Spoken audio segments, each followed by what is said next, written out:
excellent to each other and party on. We're back for another Legacy League, and we are playing Stoneblade, the Esper version. That's right, Stoneforge Mystic can go get your Cauldron complete, it can get your Cryptic Coat and go super wide and finish your opponent if they have a stalled out board state, and it can now get a card called Pre-War Formalware, which returns a creature from your graveyard, gives it +2/+2 and Vigilance. Super good when you've got super powerful enter the battlefield triggers on Baleful Strix, Stoneforge Mystic herself, and of course, Snapcaster. Adding to the roster, we have a full boat for Tamiyo. She's just so good. I just can't imagine not playing 4 of her in a deck that can play her. She's just so strong. And of course, Psychic Frog, which is an automatic 4 of, in my humble opinion. So since we're playing Esper, we're not only able to play powerful blue spells like our cantrips and our Force of Wills, we are also able to play the best removal card ever printed, Swords to Plowshares, which is one of the reasons there's been a renewed interest in this deck. Exile-based removal is very strong right now. We're also playing a couple Prismatic Endings. These are just catch-alls. They're very good against opposing Tamiyos, opposing Frogs. And they probably will get sided out in a lot of the matches like Eldrazi, but in general, I think they're pretty good. And 2 Thoughtseize. I think Thoughtseize is really strong right now because there are a lot of combo decks that you can hit, and a lot of them are playing things like Vexing Bauble. They're playing Veil of Summer, and it can be hard to fight them with just Force of Will alone.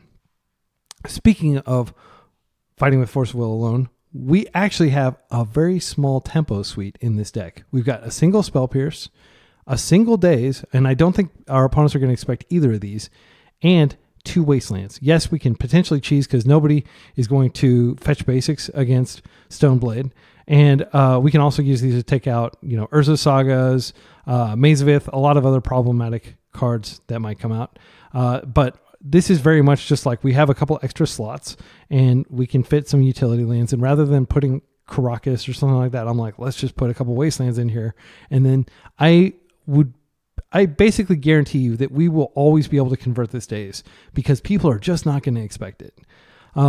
So that's the deck. The sideboard is dedicated toward beating the 4 top decks in the meta, which are Eldrazi. We have Harbinger, we have Consign, Blue-Black Reanimator, which I've talked about at great length on this channel. You want to have lots of answers.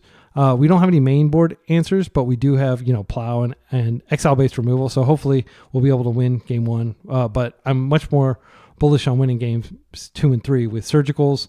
We have a Nile Spellbomb, and we have Battle of Bywater. This is a card that is basically a one-sided Wrath of God in the sense that it wipes all our opponent's creatures because they're usually going to be big. It's going to be good against tempo decks that have like giant Nethergoyfs and Murktides and stuff, but it's going to just leave our creatures alone and hopefully generate a bunch of food as well. And then, of course, we have a single Nile Spellbomb. Very good. The other cards we have, the other 2 top decks to look out for are Painter and Moon Stompy, both of which are red decks, and the best answer to those is Hydroblasts. So we've got 3 blasts here, and then I've got 2 Lavinia just because I keep losing to Karnforge. I don't know that I would play this deck if I weren't doing like an MTGO league. I certainly wouldn't play 2. I might play one Lavinia. Sorry, I said I don't know if I would play Lavinia, just because she is kind of a marginal tool, but she is really good against Karnforge, and I do think she will be helpful in reining that in. And she's also good against the Epic Storm, which is overrepresented on MTGO. I don't expect to face the Epic Storm at Eternal Weekend. So why are we playtesting this deck? Again, it's because pre-war Formalware is now available. I had to buy this, it costs a lot of money. I had to tell my wife, hey, I'm going to buy an expensive card. Is that okay? Now, this card is not expensive in paper. It's been out for more than a year. You can get it for $1. But on MTGO, it's like $25, $30 right now. I'm not sure what the current price is, but it is so good that you wouldn't want to play a Stoneforge Mystic deck without it. It's just that good. So we're going to hopefully showcase this card's power. But if you want to make it so that I don't have to have a conversation with my wife every time I want to do an exciting new kind of deck for you all, please consider subscribing to the channel. Because once I hit 1,000 subscribers, I can apply to become part of the MTGO creator program, and then I'll just be able to use all the cards, and I shouldn't have to pay for them.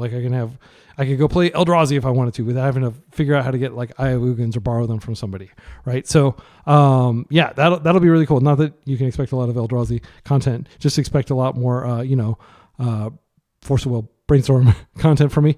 But yeah, if you haven't subscribed, consider doing that. The other thing you can do to help me is just leave comments as you see me make errors. I'm not playing to win. I'm playing to get better. My whole goal is to get better. And I know that I'm not nearly as good a player as a lot of the people that are publishing videos on YouTube, like Bosch and Roll. I don't think I'm nearly as good as like Brian Cook or people like that. But my aim is over the course of years to get better and to potentially be able to go head to head with them and reliably beat them if we were like playing a mirror match with like the same decks and stuff. We'll see whether that ever comes to pass. But the way that you can help me and that you can help everybody else reading the comments is to leave comments with timestamps. Anytime you think I made a punt, anytime you think I missed lethal, anytime you're like, I don't like the sequencing of that, or I don't like this deck decision. Sure, fire it at me. I would love to have your feedback. I will never shoot the messenger. I will always reply to your comments. And I really appreciate any constructive criticism you may have. Let's get to the matches. We're going to play a full 5 matches as always. See you in round 1. Round 1, we're against a likely Infect player on the play. We've got a good hand. I'm going to keep this. We don't have exile-based removal, which would make this hand just crazy good. But we do have the ability to do some surveilling, and we have a Stoneforge Mystic into a potential Cauldron. We have Force of Will to check some of their most dangerous moves. I like it. We can also potentially brainstorm this land and the pre-board back into the deck. Oh, okay. This might still be Infect. They could be some tempo deck or something, but I've got plenty of lands. I'm gonna test them. So we don't really need black here. I'm just gonna get the Meticulous Archive. Strix is great. Great card against Tamiyo. Great card against Infect in general. All right, I think we just jam. I will be sad if they daze this, but I will not. I'm not going to force back. Okay, wow, that's perfect. So this like makes it so that Tamiyo is much less likely to be able to attack. This deck is pretty vulnerable to Tamiyo if we don't have Prismatic Ending. So if they brainstorm here, we might have to do something about it. That's fine. I'm not going to fight that. I'm going to fight their attempt to remove my Strix, because Strix holds both of these back. Look at that. You love to see it. All right. So I think what we do here... Yeah, we got so many lands. I want to get rid of some of these. I'm going to go ahead and brainstorm first. And then we'll see what we draw. Oh, wow. Even more lands. Okay, so I'm going to put these back for sure. I think land is even worse than pre-war here, because we can at least cast pre-war. All right, so now what I'm going to do is I'm going to go ahead and... I think I just get a Tundra, because we are pretty white heavy. I'm not playing a scrubland. You could argue that I should be, but I like having my blue mana. What can I say? I am tapped out of force range, so if they force this, I'll be very happy, and they are. I'm not going to force back because I've got another one. I'm just going to wait. If they attack with Frog, I'm going to probably just block Tamiyo. I don't think they'll attack with both, but it's actually smart to attack with both. They should attack with both. They have a Fatal Push, I'll force it. This is definitely possibly going to get interacted with. We are tapped out. Oh, wow. Let's see if they still attack. If they attack, I'll just block whatever attacks. All right, I'm going to block Tamiyo first. If they have Brainstorm, so be it. Okay, and she dies before the card trigger, draw trigger, so she can't be saved through some sort of clever use of clues. Who would win? Two extremely pushed Modern Horizons 3 cards, or one spiky boy? All right. So Tamiyo is a great rip. I think before I do anything, I am going to Stoneforge. Yeah, let's see if they somehow picked up a something that interacts favorably with Stoneforge. We are extremely favored in this type of match, by the way. This Stoneblade is meant to farm tempo decks. It's not as good against combo as tempo decks are against combo, though, because we're kind of like drifting into like mid-range territory. even though it may not feel like it when we don't have any 3-drops in our entire deck. Cryptic Coat does go wide, but since I think Caldra is the get here, and I am going to get greedy and deploy this. I'm trying to think of how they would punish the fact that we have this, and I can't think of anything. I'll just keep my Baleful Strix back. Damage does not matter. We are going to take over this game completely with Caldra soon. They're not... Oh, they are. What? They're attacking? Okay. Well, I'm going to block. And I can pre-war that right back into play. Maybe they have a Murktide or something? Another Frog. Okay. And another Tamiyo. Sure. So I'm not going to be attacking with Tamiyo here. I'm going to go ahead and get my other Surveil land. I think it's highly likely that they bring in... I don't think we need this. We've only got one more equipment in our deck. I'd rather get like another Strix or a Snapcaster or anything but a land. Oh, yeah. All right. So what I'm going to do is I'm going to go ahead and just do this first. Strix. I'm so tempted to just turtle up and get the other pre-war going. What I can do is I can wait and I can put pre-war in at instant speed and block the frog. Yeah, I think that's fine. They're going to know something's up. Like, wait, why didn't he play out Caldra? Maybe they think that I think that they forgot or something. But no, they're about to see pre-war. That's fine. Again, I hope they flip her because I'll just Caldra her away. Okay. They're not going for it. Oh, no. All right, well, no harm in just going ahead and doing this now. Now, the scariest thing they could do would probably be to get a, like, Orcish Bowmasters or something. That would be scary. I'm not sure if they're playing it. Because we get the card. It's a force. Definitely some temptation to Thoughtseize them here. I think I'm going to Thoughtseize before I do anything. Borrower, for sure. The other cards don't really matter. So they have a Nethergoyf. They have, let's take a look at their hand again, sorry. Yeah, and a Daze, which is very unfortunate to have at this point of the game. Yeah, the reason I don't want Borrower is because I'm about to be bashing them for a ton. Okay, so Strix being a 3/3 means that like the frog could conceivably block here. This does have vigilance. I think it's fine. If they want to dump a bunch of cards to trade with my Strix, that's totally fine with me. Yeah, vigilance is just such a beating. And somebody pointed out the other day when I was playing this, you can actually just move the pre-war over to your Caldra. I'm going to restrict their options. I don't really need mana. I don't know that it matters, but I don't feel threatened at all. Like, I think I can easily win with the material I have on board. Bowmasters is fine. I've actually only got 2 Strixes in my entire deck, so it's not that big a deal. Yeah, I really wish I'd held Tamiyo to go with Force. I think it was a mistake to play her out. She's not doing anything here. Why not? I think it's more valuable to just cut them off lands. Now they don't even have black anymore. I'm just going to keep this back. And I'll equip this on this. Take 7, please. Yeah, this game is just working out perfectly. And you may be wondering, like,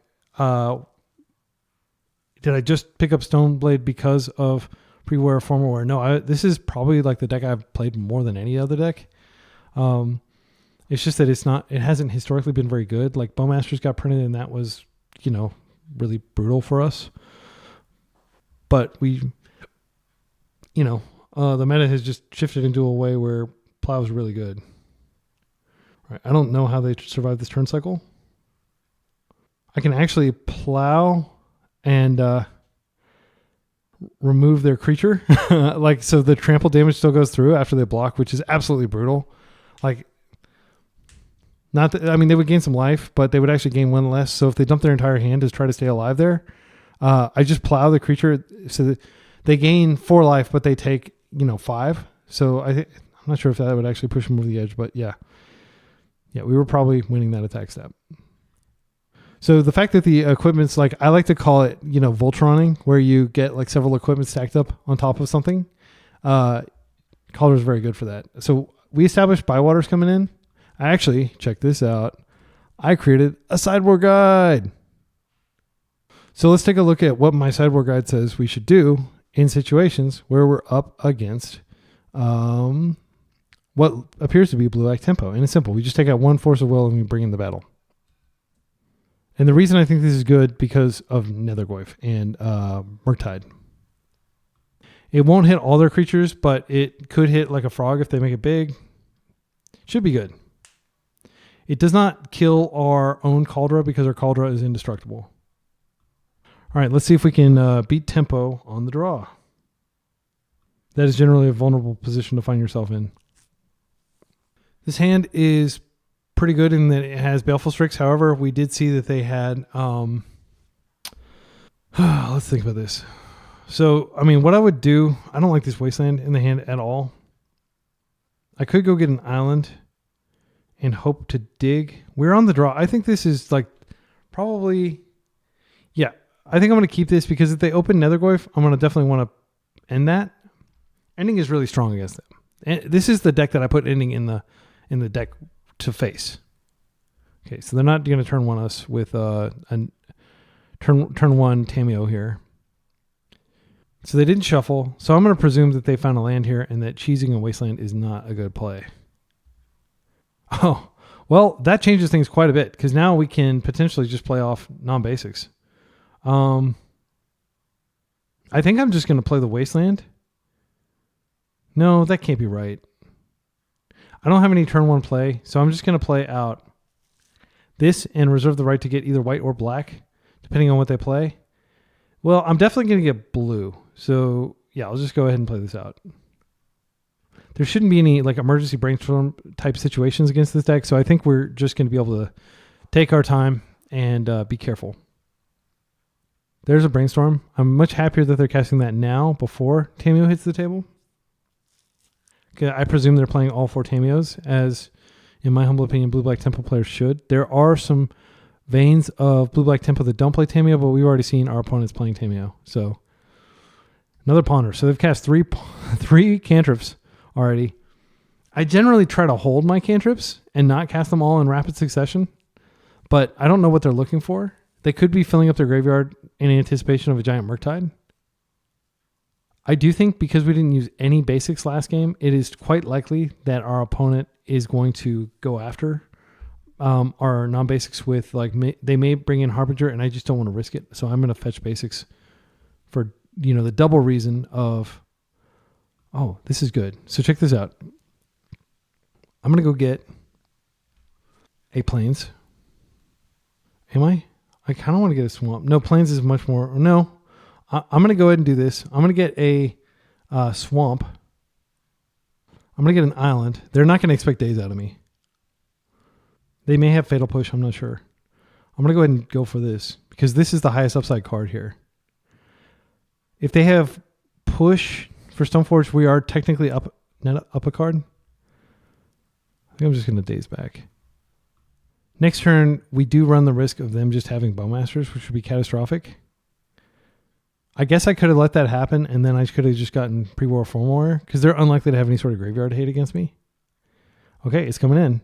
The fact that they dazed it makes me think maybe they don't have a Fatal Push. Okay, looks like they have a Fatal Push. That's fine. So maybe I overinvested there. It did feel good to use that daze, though. I told you it would convert. All right. So now the fact that we don't have any white mana is kind of scary. Okay, we're going to draw a card. Please be a land. Prismatic Ending. Okay, yeah. Yeah, if we don't find white mana, we're going to be pretty screwed, especially if they just poke this with a Bowmaster, because then our Brainstorm isn't going to work. So I need to be very judicious about using my Brainstorm here. I think I just drop this and I chill. I made my land drop. If they waste, I can waste back. I'm not going to attack. I'm not sure why I wouldn't attack. I mean, they could flash in like a Brazen Borrower. That's pretty weak though. What is this? Flash in Brazen Borrower? It is. Precisely what I thought might be. Okay. I could brainstorm now just to reduce the risk. I think that's reasonable. I just definitely don't want for Bowmasters to come out and haunt me. Right. These are all pretty meh, but we do have a Ponder. I'm going to put back this and this. Plow has the absolute advantage over PE. We can always, we'll draw back 1 PE. Okay, that's fine. And I'm not going to waste. I'm just going to chill and see if they get antsy and start wasting me. I don't really care. Like, they don't need a lot of mana to operate. They're not attacking in. Interesting. Well, Strix is such a good card, is all I have to say about that. All right, they definitely could have. I think it's safe. Like, yes, they can absolutely ping this, but I'm not going to brainstorm into Bowmasters. I'm just going to attempt to do this. Okay, and they didn't have anything. So this is a clear shuffle, and we're still looking for white mana. Snapcaster doesn't do anything right now, and it won't do anything next turn. Yeah, we just have to chill. Again, time is on our side. They don't have any pressure. I'm not worried. Psychic Frog is fine. Now they can attack with the Borrower because I'm going to hold it back for the Frog. They should have just attacked. I would not have blocked that. All right. Let's see if we can get a land. We did not. Tamiyo. We have a lot of Tamiyos in our hand, but I'm going to try to hit the fetch. We've got 9 fetches in the deck, or 8 fetches, 7 fetches. Okay, we did hit a fetch. Okay, so cards that go back. Redundant Tamiyo, I don't think is important. I don't really care about this Tundra. Oh wait, I'll put back the plains, and then I can fetch plains and break the brainstorm that way, and I've got a backup land. This deck is, even with like most of the cards being like 1 or 2 drops, it is somewhat mana hungry. All right, so let's get our plains here. Yeah, I think I'm just gonna Stoneforge. And I'm going to go get, if they let it resolve, I'm going to go get pre-war Formaware probably. Because that means that like we just have an inassailable board. That's fine. 2 for 1. They force negation. They should not bring in force negation against my deck. Like, this is not a deck you bring force negation in versus, in my humble opinion. It's force negation is like when you're playing up against like Doomsday. I don't even bring it in against Doomsday because most Doomsday is tempo based. I just bring it in against like the, you know, crazy combo decks. That's fine. We are not in too big trouble because we can just plow. And then what I'll probably do is like plow. Oh wait, I can plow twice next turn. I'm not going to plow both of them though. What I'll probably do is I'll waste our wasteland before I play my Tundra. Yeah, I think I'm going to do that. I just don't want to deal with it. Okay, and now I will play the Tundra. And I will go ahead and attempt to exile this. And then I'm going to hang my Tamiyo out there as bait to see if they are willing to interact with it somehow. I actually don't care about it. You can see that I'm being very judicious about playing around days. And then they can hit me again. It's not a big deal. If they hit me, then that means I can attack with Tamiyo and get a clue. And cards are much more important at this point. Okay, they did have the Wasteland, which is fine. Yeah, that makes sense. I think it's correct for them to restrict my mana as much as possible. Because they do have days in their deck. And I am really glad that I kept the extra Tundra precisely for that reason. Because I am feeling kind of like squeezed on mana. It's 4 cards versus 4 cards. But our cards are better, most likely, than theirs. I would... okay, is this another... Oh, this is totally fine. Again, like I put that out as bait. They spent more mana bouncing it to my hand than I spent deploying it. I do want to find a land. I'm going to go ahead and do this. Stoneforge is great. I want the land too, though. I could just play Tamiyo out again. Yeah, I don't want to jam Stoneforge into... Oh, I can't play Tamiyo out again. I think I'm going to pass, and if they attack again, I might just go ahead and plow it. Because I do have Snapcaster. Yeah, I don't want to take, however much damage they're going to try to push through with this. Okay. Borrower down. They have another one coming, waiting in the wings. Now I've got my Stoneblade, Stoneforge Mystic. I'm going to use black mana here. They're forcing it again. They're down to 1 card in hand. They exiled a Daze. Okay. I'm going to go ahead and deploy my Tamiyo, and I'll just chill. We have Thoughtseize on top of our deck, so we definitely need to shuffle that away. I'm going to get a Surveil land end step. So here comes theirs. I'll take a hit from it. Then I'll probably Snapcaster Plow. I just want to make sure that we have a Plow in hand, because the way we lose this game is 100% like getting Murktided. That's fine. This could be a Thoughtseize. Fatal Push is fine. 1 card in hand. Yeah, I think I just let it through, like I said. This does restrict our options a little bit. We don't have any life gain. We could just plow our own creature, basically. Okay, there's another Goif. That'll be a perfect Prismatic Ending target. So I am going to go ahead and get... did I already get Meticulous Archive? All right, I haven't. So I'm going to go ahead and get that. This is precisely what we wanted to dodge. They were hellbent over there. Okay, so I think what I do is I just... I am going to exile this for sure. And I think I'm just going to go ahead and Snapcaster and Plow. One of the reasons I'm doing this is they could still have their now spell bombs in. Okay, and now like they're going to win through creatures, so I don't see how they win now. Unless I just completely stall out and they just have, hammer after hammer. We have a lot of very live top decks. There's another Goif. I definitely don't want to have to plow that, but I will. This represents the Surveil trigger. Yeah, I'm just going to plow and attack. We have to work through these. One of the reasons you want to get rid of them for sure is they can just bring them back.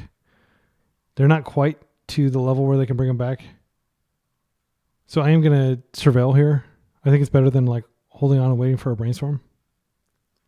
Scary thing that they could do would be like a Thoughtseize. Cryptic Coat would be a huge rip. Counterbalance, potentially annoying card. It's worth noting that Counterbalance can hit Cauldron Complete because they do have 7 drops in their deck in the form of Murktide. All right. Nice dodge. We have Hardcast Force up at this point. I'm not going to play the land out. There's an argument for playing it out, but one thing that I'm hoping to do is just, amass a bunch of cards and have my opponent just resign, like thinking that we have like an insane hand when we don't. Also, they're going to be wondering like, what could they be holding? And the answer is we're not holding anything. Oh, well, that's a good card. I'm going to go ahead and attack first. I just want to make sure that they don't have a Brainstorm in hand to, potentially counter my 1-drops, because most of the cards in their deck are 1-drops. And I can use the Brainstorm to test the waters for a Force of Will. Did I use both of my Prismatic Endings already? I think I only used one, but I can overpay for a Prismatic Ending and hit a Counterbalance. That's something you can do. So if I go up to 3, it's extremely unlikely they would hit it with a 3-drop. Yeah. This Brainstorm is burning a hole in my pocket, let me tell you. But I do think it's correct to chill. Like Andrea Mangucci, I've seen him just build a hand of like 7 cards, just not doing anything when he's just attacking for 2 every turn, just because the opponent has no pressure. This does represent like us getting completely, locked out of the game, which would be an embarrassing way to die. But I've definitely died that way before. Wasteland, inconsequential. It's fine. This Snapcaster is it's extremely unlikely that it will go all the way. Also, they probably would have poked it by now if they had... well, now I kind of want to start playing these out. Yeah, I mean, Hardcast Caldera, but they're most likely, if they're holding a card, it could very well be... I should have played Strand. That was sloppy. Because that way I could shuffle a Brainstorm. What I was saying before I, lost my train of thought. Okay, this is fine. If they have a Brainstorm for her, I probably will plow. She can block. I'm not sure if they will block though. They might get intimidated by like, why are they attacking into it? That's a good card to pick up. I think I am going to play the land out for 2 reasons. Okay, they're blocking, which is fine. My 2 reasons are 1, we have Daze Protected Force of Will now, and 2, we're 1 land away from attempting to cast a Cauldron Complete, which will almost certainly get dazed. I say almost certainly, but not necessarily. They have used one of their dazes, and they pitch to force 1 daze. So they have 2 dazes left in 29 cards. So it's actually possible that they don't have. It's probably like a 50-50. Yeah, I think I just have to let that go. I'm definitely considering just plowing it. Let's think about this. So we could test the waters, see what their top card is with a brainstorm, and then we can then we'll know what their top card is, and we can fetch and we can force if they have like a brainstorm or something. I think that's good. Let's see what happens here. Okay, so I'm going to hope that they don't have a 5 on top, and we're going to force this. If they have a 5 on top, we're in trouble because we are pretty low on life. Actually, I think we're dead if they have a 5 on top. Polluted Delta. Okay, great. And now we know the coast is clear. They can definitely crack a clue to draw here. Okay, so they are going to get a second trigger now. Yeah, that's smart of them to do that. Daze. Okay, good. Good to know. So we are going to get our brainstorm, which is great. We do have a way to break the brainstorm, but more importantly, we have a way to get a Cauldron in play. I think Cauldron is the play here. They just don't have that many ways of dealing with it. Strix is not playable right now. We have to shuffle away some cards. This is tough. I think we shuffle away Strix and we'll redraw the Force actually. Okay. And we have exactly 1 fetchable land left in our deck. Just like I drew it up. They have a Polluted Delta. The Daze is on top of their deck. Do they have a 7 on top of their deck? Oh, they wouldn't have changed it. So we know they're drawing 2 basically dead cards. So this should give us the window to close the window. Okay. They can certainly draw cards off of Tamiyo, whom I'm just ignoring in favor of just going face. That counterbalance was scary, but it didn't actually counter anything yet. And the argument against playing counterbalance is it's not reliable. Sometimes you'll just counter like 3 spells or something crazy like that, but a lot of times you just paid 2 mana and you didn't even stop one of their spells. And hopefully that'll be the case here. So they're desperately looking for something they can use to end the game. But we know their hand is land, daze, 1 unknown. They're about to drop to 1 life. We're going to have force up and plow. If they did draw like some sort of cantrip, they could do this and plus it to reduce the amount of damage, but we will kill their Lavinia or their Tamiyo. I will turn my attention to Tamiyo if they flip her. I think we go ahead and attempt to counter this. Odds are they don't have it. If they do have it, that could be a problem. But depending on what they reveal, we do have a plow. So they're not going to have an answer to both force and plow. They reveal a brainstorm. So our plow will not work next turn. But we did counter this Orcish Bowmasters. All right. That was scary.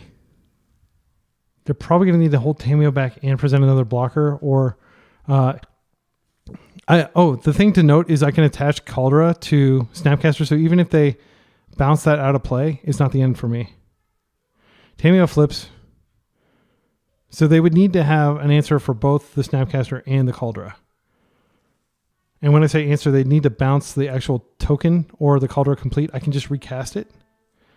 They could have floated the 7-drop on top with the anticipation of countering that. My kids are home, so if you hear piano, that's what that is. My kids are lovers of tingling the ivory, which, of course, it's not ivory in 2024. Thank goodness they're not slaughtering elephants for their tusks anymore like they used to. Okay, they're spinning their wheels. They've had a ton of cantrips. Let's go look at their graveyard here. Let's see, 1, 2, 3, 4, 5, 6, 7, 8. Every single cantrip in their deck now accounted for. So they drew well this game, I think, but that just shows you structurally how challenging it is to be able to beat this deck when you're playing a tempo deck. The real question is, can this reliably beat Eldrazi? Yeah, that shouldn't matter. Okay, 1 land accounted for. A fetch land they can't crack. Psychic Frog, doesn't matter. They have 1 card to pitch. This has trample. I'm just going to attack with both. It's a force block. Unless I'm missing something and they have a way to produce mana. Oh, Spell Pierce is nice. All right, let's just go to combat and they should be dead. Either one of these is a lethal threat at this point. Snuff Out is a card that would kill this and then they could block this, but they wouldn't have cards to discard. So they are definitely dead here. All right, we win. Let's go to round 2. So that was a super grindy game. Every single cantrip in my opponent's deck was cast during that game, which would normally be really powerful with counterbalance, but they did not manage to counter a single card with counterbalance. So just keep that in mind when you when people tell you counterbalance is a good card. I think it's a good card if you're playing Miracles and you have like Mystic Sanctuary in your deck. I don't think it's particularly good in blue-black tempo, and you'll probably never see me play it, even though I do own some counterbalances, and I have dabbled with including them in decks in the past. I think they are good in Grixis Delver because Dragon Rage Channeler lets you sift through your deck. All right, we're on the draw against Bubbles 33. They are most recently on Goblins as of like a week ago, 2 weeks ago. And they are on the Aether Vial Goblins. Very exciting. I'm not sure if there's another version of Goblins right now since they banned Sticker Goblin, thankfully. My son loves to just sit down and just play. Like he does, do his like classical music training where he looks at notes and stuff like that and tries to play precisely and win competitions, but he often just sits down and just starts playing with music. So, yeah. If it doesn't sound, if like what he's playing doesn't sound structured or anything like that, it's just him improvising. We have a pretty good hand against Goblins. We can stop Lackey, which is the most important thing. We can actually stop Vial, which I think is also kind of important.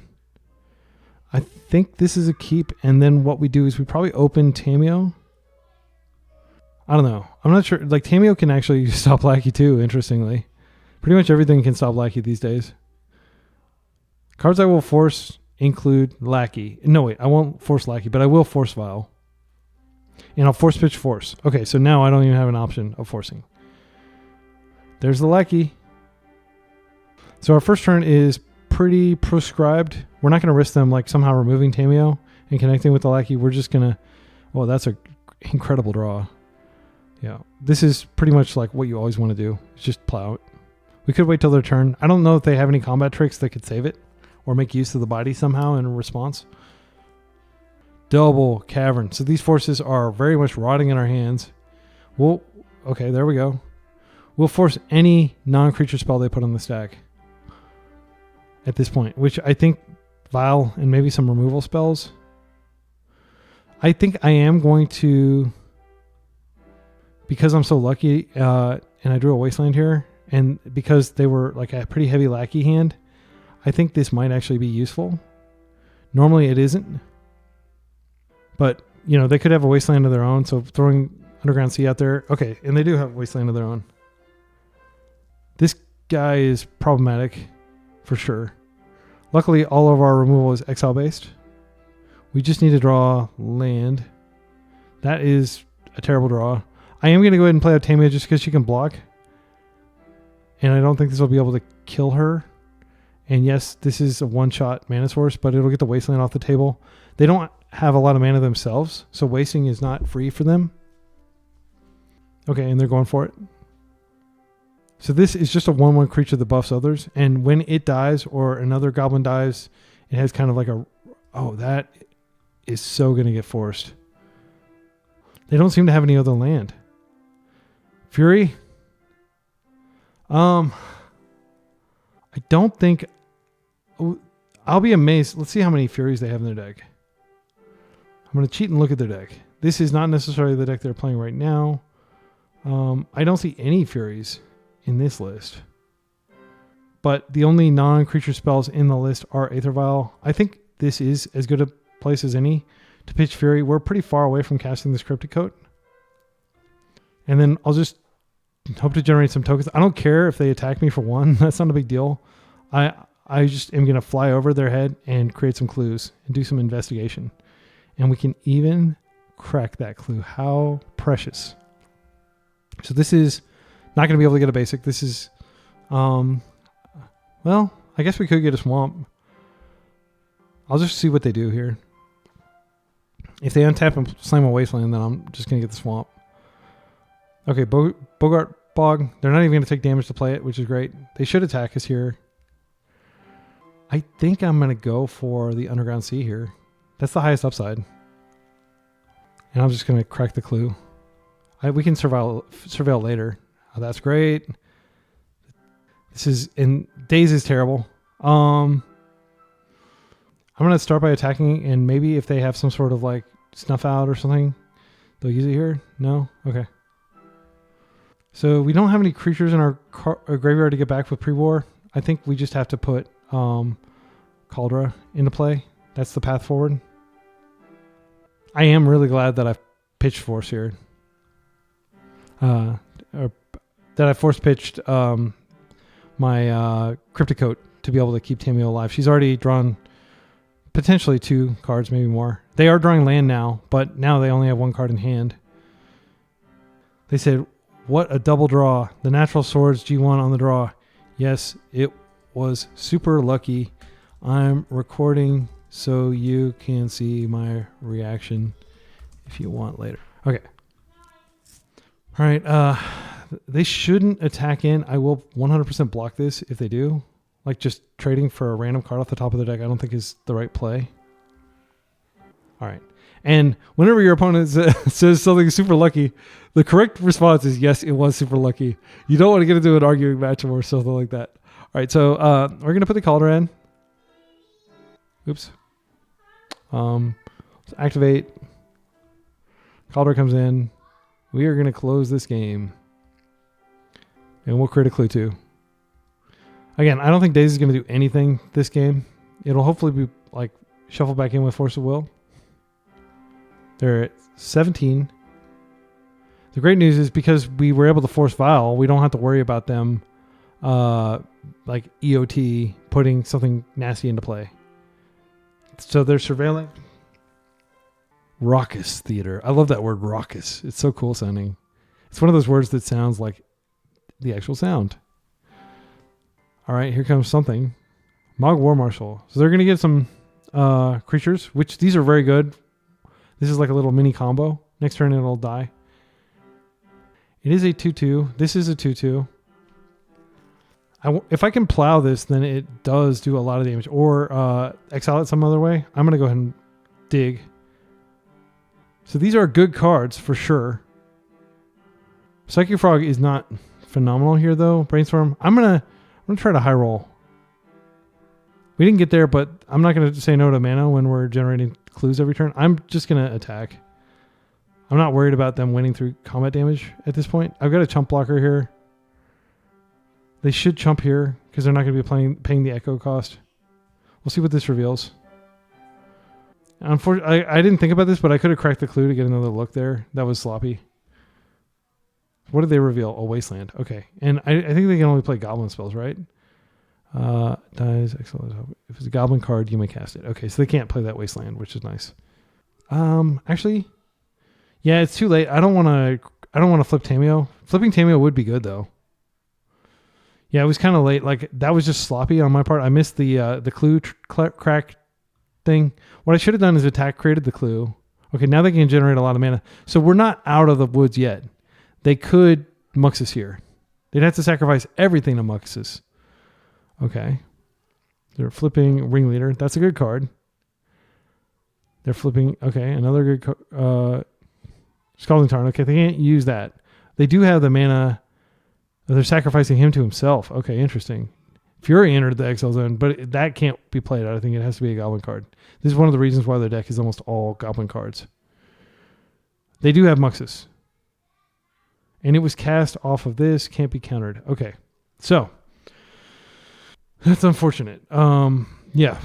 I do think that if this top card is a plow, that was a huge mistake. But it was kind of a mistake for them to not attack first. Okay, so what did they get? They got broadside, which is terrifying. So actually, I can see why they didn't do it yet. This is whenever Pashalik Mons or another goblin you control dies, deals 1 damage to any target. Sacrifice a goblin, create 2 1/1 red. Okay, and then they got another one of these. It's terrifying. Okay, and then they can search. They can throw this at us, which does 8 damage. Terrifying.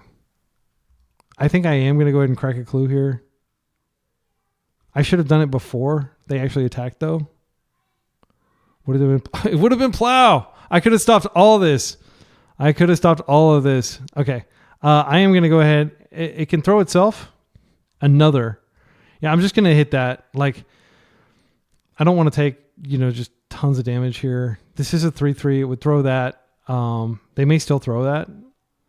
When they can, okay, so they do get a trigger from that. They threw, what did they throw at us? They threw the matron, so we take 5. So this does a lot of damage. Yeah, man, I feel really dumb. Like, I hope, Bubbles, if you're watching this, I hope you're like, yeah. I hope somebody's enjoying the fact that I punted so hard. All right, so we hold this back. We definitely stop this, but they have 1 card in hand. What do they have in exile that they can cast next turn? I think they have. Do they have another broadside in? What did they flip? So this can start generating tons of creatures with this. We do need to get that out of the way. Okay, so here's what I think I'm going to do.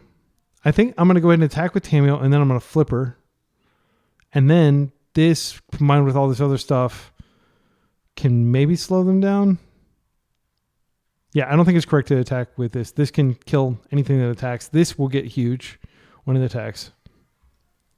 All right. So let's flip her, and we're planning to defend her. That's fine. And it's worth noting that I could have just dazed. Okay, that's great. That's a great pickup.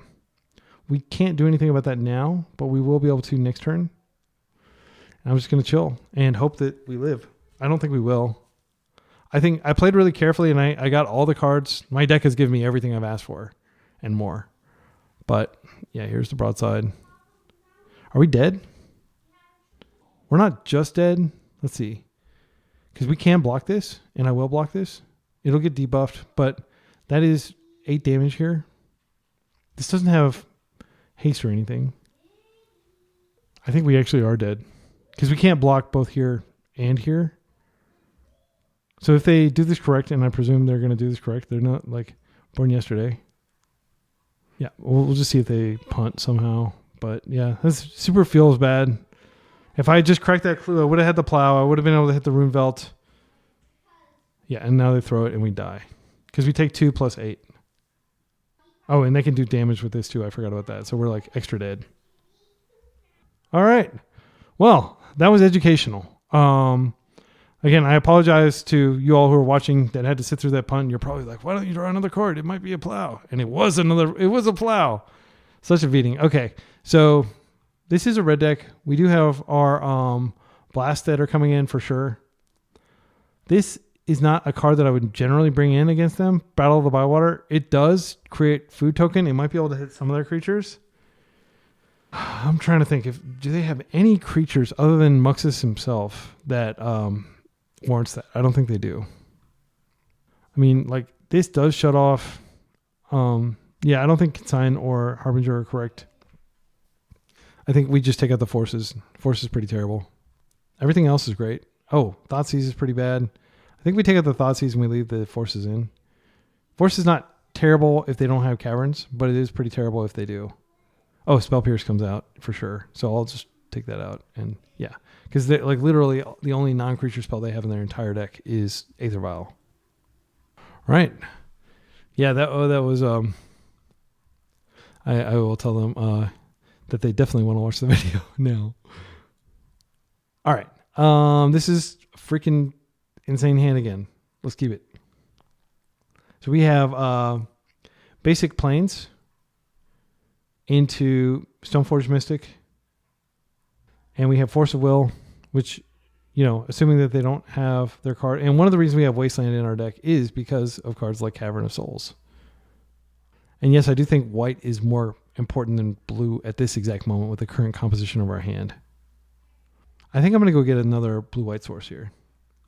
Psychic Frog is very much welcome. I think Psychic Frog is actually better than Stoneforge Mystic here. Yeah, I'm gonna bet that it is. And if they kill this, it should be some sort of damage-based killing of it, or like a blast or something, and we should be able to pre-war Formal Wear it back into play. And you know what is even more scary than a Psychic Frog? A Psychic Frog wearing pre-war Formal Wear. All right. Mogwar Marshal, yep, nothing I can do about that. Although I can just plow it so that it doesn't create the second token. That's kind of like a weak play, but actually I think it's fine to keep their material in check. Okay, options. One, we could just... They could have Blood Moon in their deck. So what I think I'll do is I think I need to have something in my graveyard anyway. Go get an island. No, I can't get an island here. I do need to get a plains if I want to both plow and Stoneforge here. I'll get a plains. Just gonna go ahead and plow here. Then I'm gonna go ahead and attack, and I do want to give it flight. Just I want that card. Cancel. I meant to fly it. I need to play quickly because that first game was pretty long. Do I want to pitch the force? I think it's unlikely that it matters at this point. I may come to regret that. I'm also tempted to pitch the Tundra because I'm going to get a serious clock on them. Yeah, I can pitch this and then I can pre-war Formal Wear it. Yeah, I'm going to be very aggressive here. Red Elemental Blast, sick rip. All right, so we have two options. I think pre-war Formal Wear is the safer bet. We've got plenty of mana. And we can just get Tamiyo back. Awesome. That's unfortunate, but again, pre-war Formal Wear. And what I can do is I can pre-war Formal Wear it and keep blue up so that I can Hydroblast it if they have a second blast. That is one thing to keep the force around for that I didn't think about when I was pitching the force.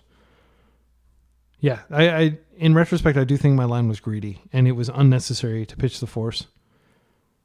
But look at how bad force is going to be on this board. My goodness. Yep, Munitions Expert is going to kill her. But the great thing about pre-war Formal Wear is you just cast it from hand and it's okay. So we can crack in for one. We do need to be ginger with our life total because they can just explosively kill us with broadside like they did last game. We go pre-war. I'm going to get Stoneforge. And I'm going to go get Caldera. And we should be hitting him for quite a bit soon. I definitely don't want to have to pitch the Red Elemental Blast, but if they do something to try to attack my Stoneforge, I will. That guy's annoying. We can't do anything about it. That is also annoying, and it's bigger now. So if they attack in, I'm definitely going to block. Okay, they did not attack in. Right, I'm going to start by... I think we do attack. Can we attack? I think we're going to attack now, and then we'll move the pre-war over to this, and we'll attack for 7 next turn.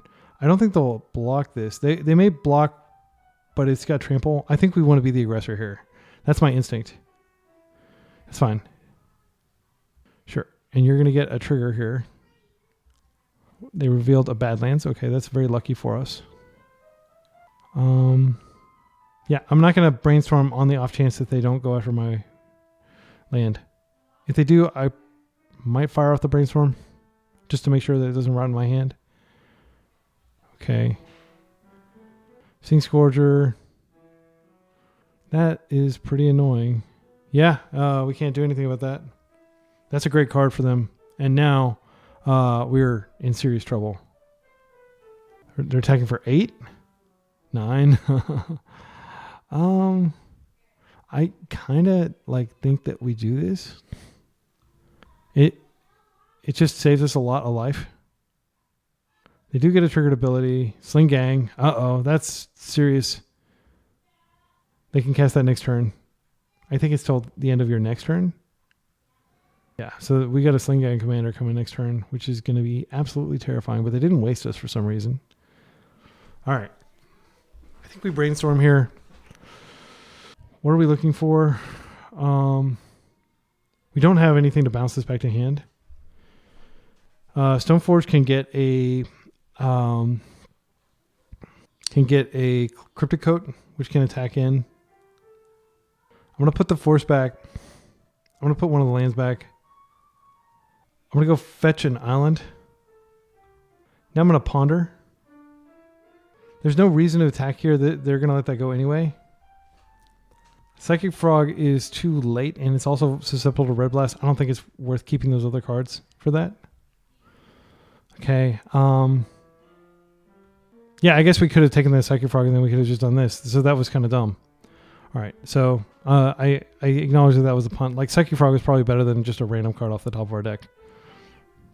Okay, I'm going to go to attack. I think they'll just block, but we have Vigilance. If we can get up to 7 mana, we can equip the Caldera. It's going to be tough to survive that long, but this deck can grind. There's no option of like conceding since we lost game 1. So Sling Gang Commander can basically... Oh, wait, I'm thinking of Siege Gangs, not Sling Gang. Sling Gang is dangerous too, though. Yep.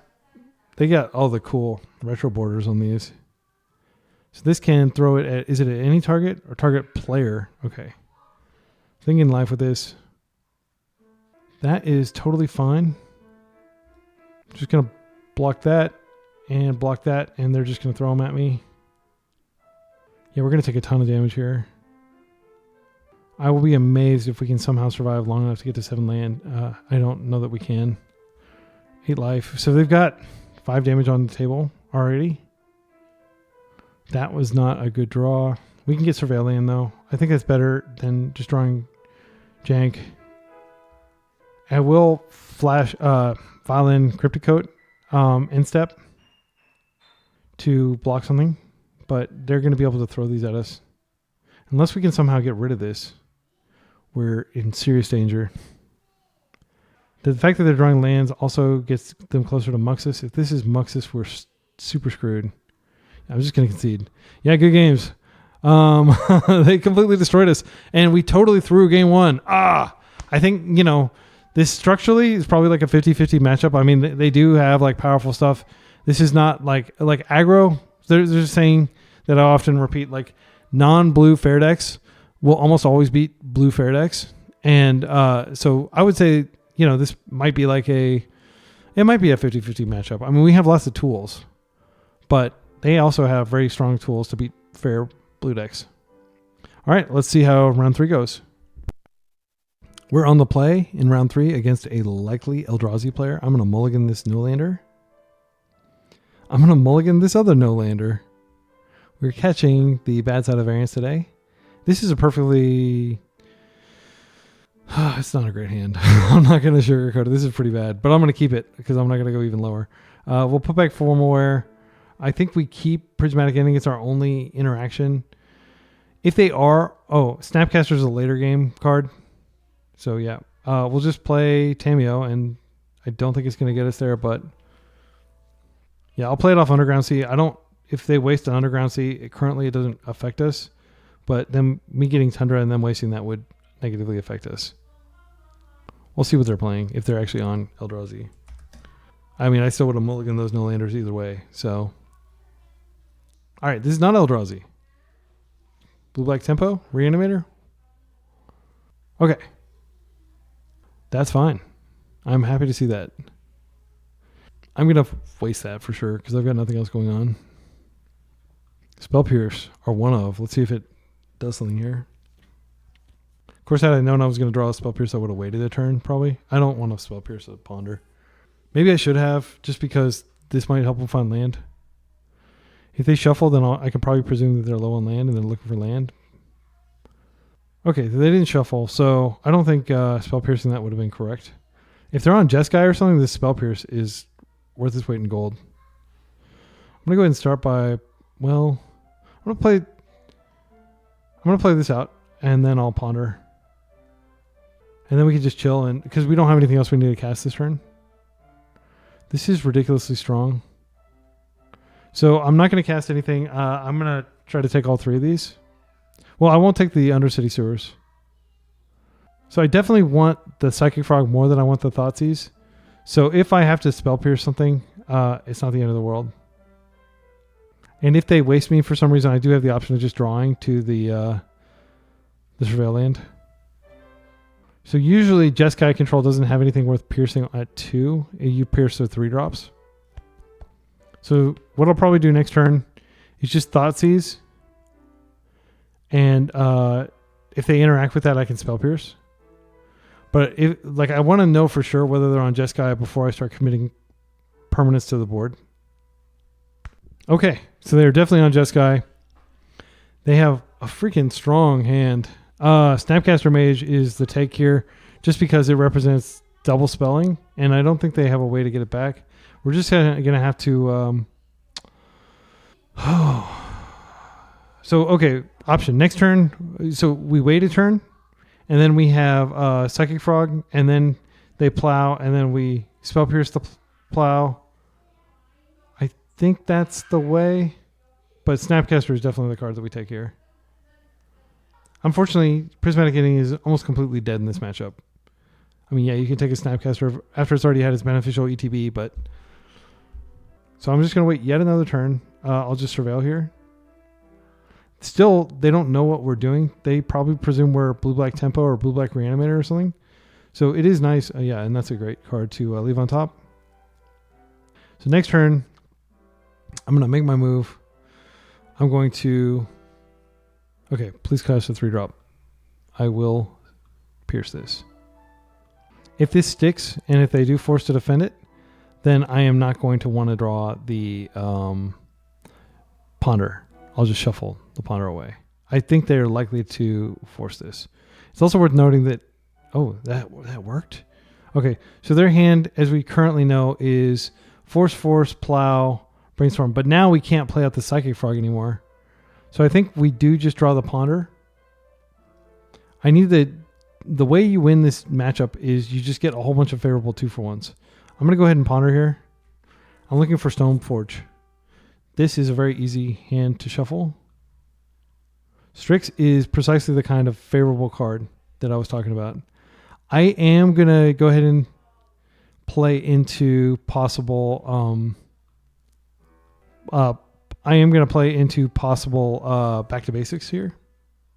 I just want to acknowledge it so people aren't like, see, you should have fetched basics. No, there's no way for me to execute exactly what I want to do this turn and perhaps subsequent turns if I'm like going to fetch basics. Okay.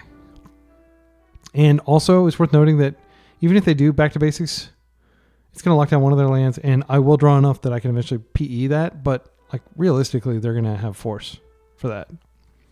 So if I were them, I would definitely be looking for back to basics if it's in their deck. I don't think it's a playable card, but a lot of people do seem to think it is. The reason I don't think it's a playable card is Eldrazi just laughs at back to basics with their, Ivoog and all that stuff that they got going on over there. And so if you look at the top decks right now, Blue-Black Reanimator, Painter, and Moon Stompy all play tons of, at least some basics that they'll fetch if they know you have back to basics. So it's just not a strong enough strategy in my humble opinion. They're actually kind of choked on mana here. Is this a Prismatic Ending? 2-for-1. That's fine with me. So if we get Stoneforge Mystic, then we have Pre-War Firmware, which is not the greatest. I mean, they're almost certainly going to have. Did they? Let's see. They ponder, they shuffle. I'm trying to think. Was there a situation where they could have potentially brainstormed the Plow away? I don't think they would do that because Plow is so strong in this matchup. Yeah, I think I just need to chill. They also have uncounterable Supreme Verdict. The best card I could draw would probably be Snapcaster into Thoughtseize. So I'm not going to tap my land so that if they're probably not going to cast back to basics when I'm like not tapped out. Teferi is annoying. However, we do have Prismatic Ending. They're going to definitely have to force to offend Teferi. If they plus, I'll be so happy. All right, now they pretty much have to force to defend Teferi. This is going to be super grindy. I'm very concerned about clock for this game. All right. Perfect. Okay. So first things first, we're going to get their force out of their hand. Oh, wait. Just in case they wouldn't have Spell Pierce. Just in case they have Double Days, because everybody in their Jeskai decks plays Double Days. I'll just do it like this. I'm going to attempt to end. I'm glad they gave me something to end. This should be a 2-for-1. I can't imagine them letting that go. They're crazy if they don't force this. All right. Now I'm going to go ahead and do this and just make good use of my mana here. I would love for them to force this too. It is a 2-for-1. They can just bounce stuff back, but my plan is to go get... oh, they're forcing again. Wow. So the last card is Plow. And they pitched Counterspell. Interesting. So we caught them at a really good time. And, wait a second. Confirmation, Jace is in their deck. I feel better about this matchup now because I think Jace sucks. Maybe not against our deck, but yeah, he has not aged well. So they're minusing Teferi just to draw a card. This is unfortunate because we didn't get our value off Stoneforge. I don't want to do nothing here. I think we just offer to trade 1-for-1 here. If we go to Hellbent, then they know that they can just plow and take over the game. I think structurally we may just lose, even though we played very disciplined. So I'm just going to put my cards on the table, and then I'm going to F6. Oh, and the reason I played that out is just because I will have to like eventually break a brainstorm. Maybe I shouldn't have played that out. When I say maybe I shouldn't have what they're going to let us go to. Okay, they're just going to plow it now. Or they'll, yeah, plow. All right. Now, they combat. Oh, there was like a delay and I couldn't freaking cast it. So frustrating. Yeah.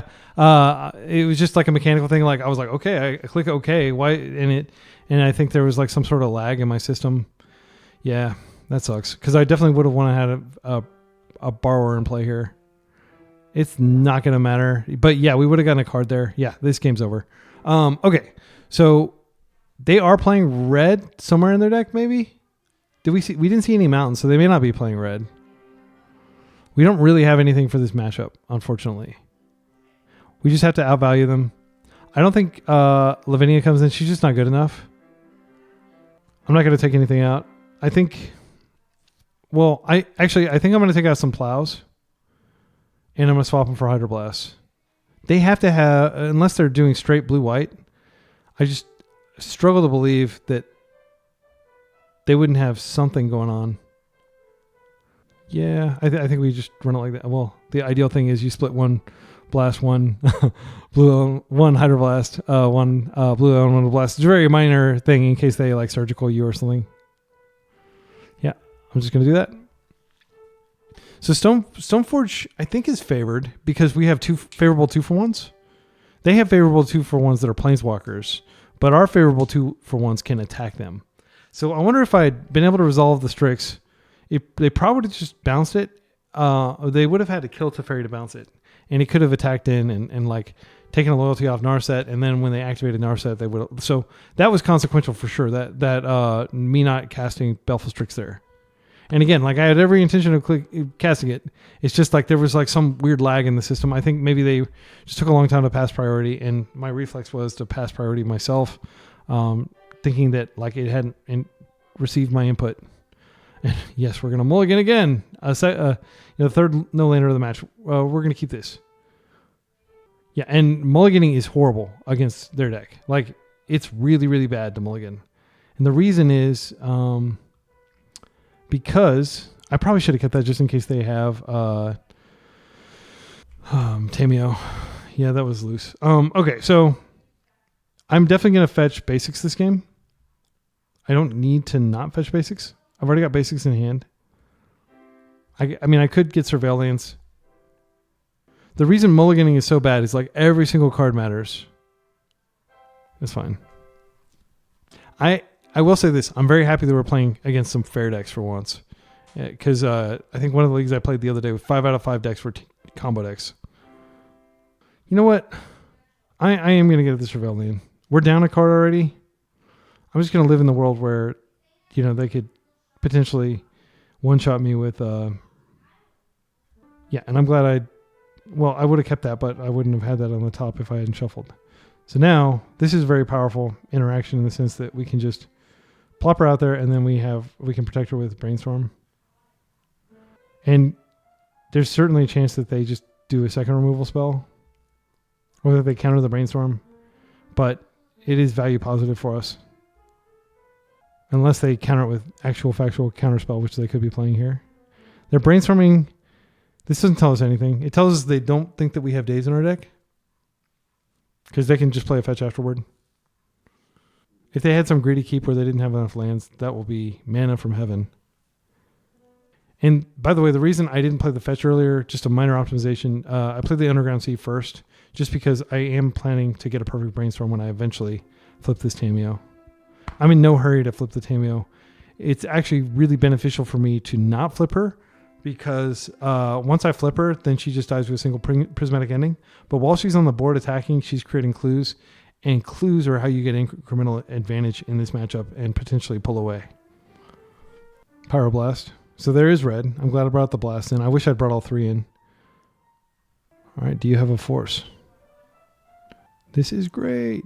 Well, actually, it's not great, because I actually don't want both of these Tundras. I am going to probably play out the swamp here. I'm sad that I wasn't able to attack, and now they can just Prismatic End it, and it's just a 2-for-1 instead of like a, N-for-1. All right, so we're definitely shuffling here. I think we're going to go ahead and play out the Frog. I think it'd be folly not to. We just have to keep applying pressure. Like the early games, even though we're not a tempo deck, you do kind of have to tempo Jeskai. If they can just remove this 1-for-1, then, that'll be very sad.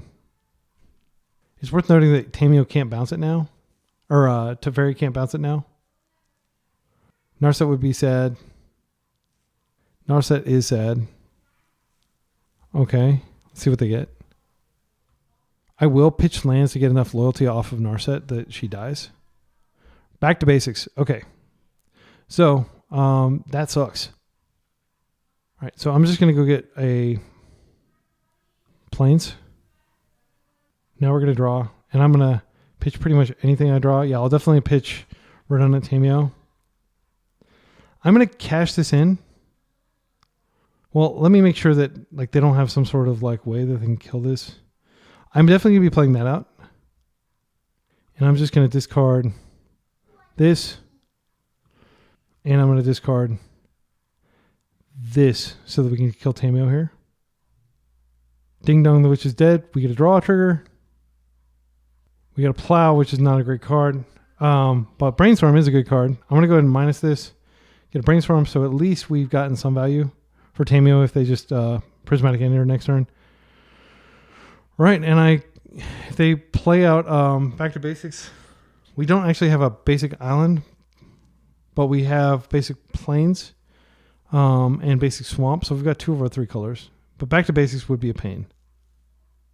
However, if they play that and they're not casting something better, then I'm all right with that. Okay, so now if they try to blast something, I will be kind of priced into Brainstorming, which will lock down one of my cards. Oh, what? Supreme Verdict. Some serious respect. All right, they got my Frog. I regret nothing. I think it was absolutely correct to just get that out of play. So here we do... I think I'm going to wait. All right, and now we can get the basic island. I'll just play this out, and I'll chill and see what they do. They don't have Hull Breacher or any... they don't have anything that's going to get us from casting a Brainstorm and instant speed later. I would actually be totally chill if they play back to basics here. That's fine. This is an intense match. If they attempt to PE Tamiyo, I will Brainstorm in response, and I will maybe force to Saber. We're at the point in the game where they can they can put Supreme Verdict back on the top of their deck. Ghost Vacuum, that doesn't matter. Not substantially. I mean, it does prevent me from minusing, but that's about it. It's fine. I can actually exile it if I need to. I'm going to end step Brainstorm here once I know that they're not going to cast Back to Basics this turn. Ghost Vacuum is a waste of a card. Like it's just not very effective against our deck. Our deck doesn't do a lot that really that the graveyard really cares about. All right, so let's go ahead and do this. Brainstorm. Daze is pretty dead. I'm not convinced that Plow is going to be worth it. Actually, I think Daze is probably better than Plow and Undercity. We don't care at all about these. Yeah, and I'll just go to upkeep, and now I'll fetch the island, fetch those away. We've got all our colors through Back to Basics, which will most likely just get pitched to force. I mean, come on. I'm going to go ahead and start with a Thoughtseize. Days Undoing. Days Undoing is dangerous. I think we take the 4th, and if they want a Days Undoing, I'm fine with that. But that does mean that like we're like a Teferi away from death. Yeah, I'll do that. And then I'm just going to plus, because Ghost Vacuum is going to prevent us from getting anything back. Then I think I do waste them off of the red source and force them, like they probably have a basic mountain in their deck somewhere. We'll see whether they do. All right, and we are 2 turns away from Tamiyo Ultimate, so they will have to draw an answer to that. Oh, they can get a mini Psychic Frog eventually. I didn't think about that, but in their deck, Ghost Vacuum makes slightly more sense because they are likely to eventually get to 6 mana. So Ghost Vacuum can kind of almost be like a mini win con, but they are definitely incentivized to play land here. Right? We just have to fade a Prismatic Ending for like 1 more turn.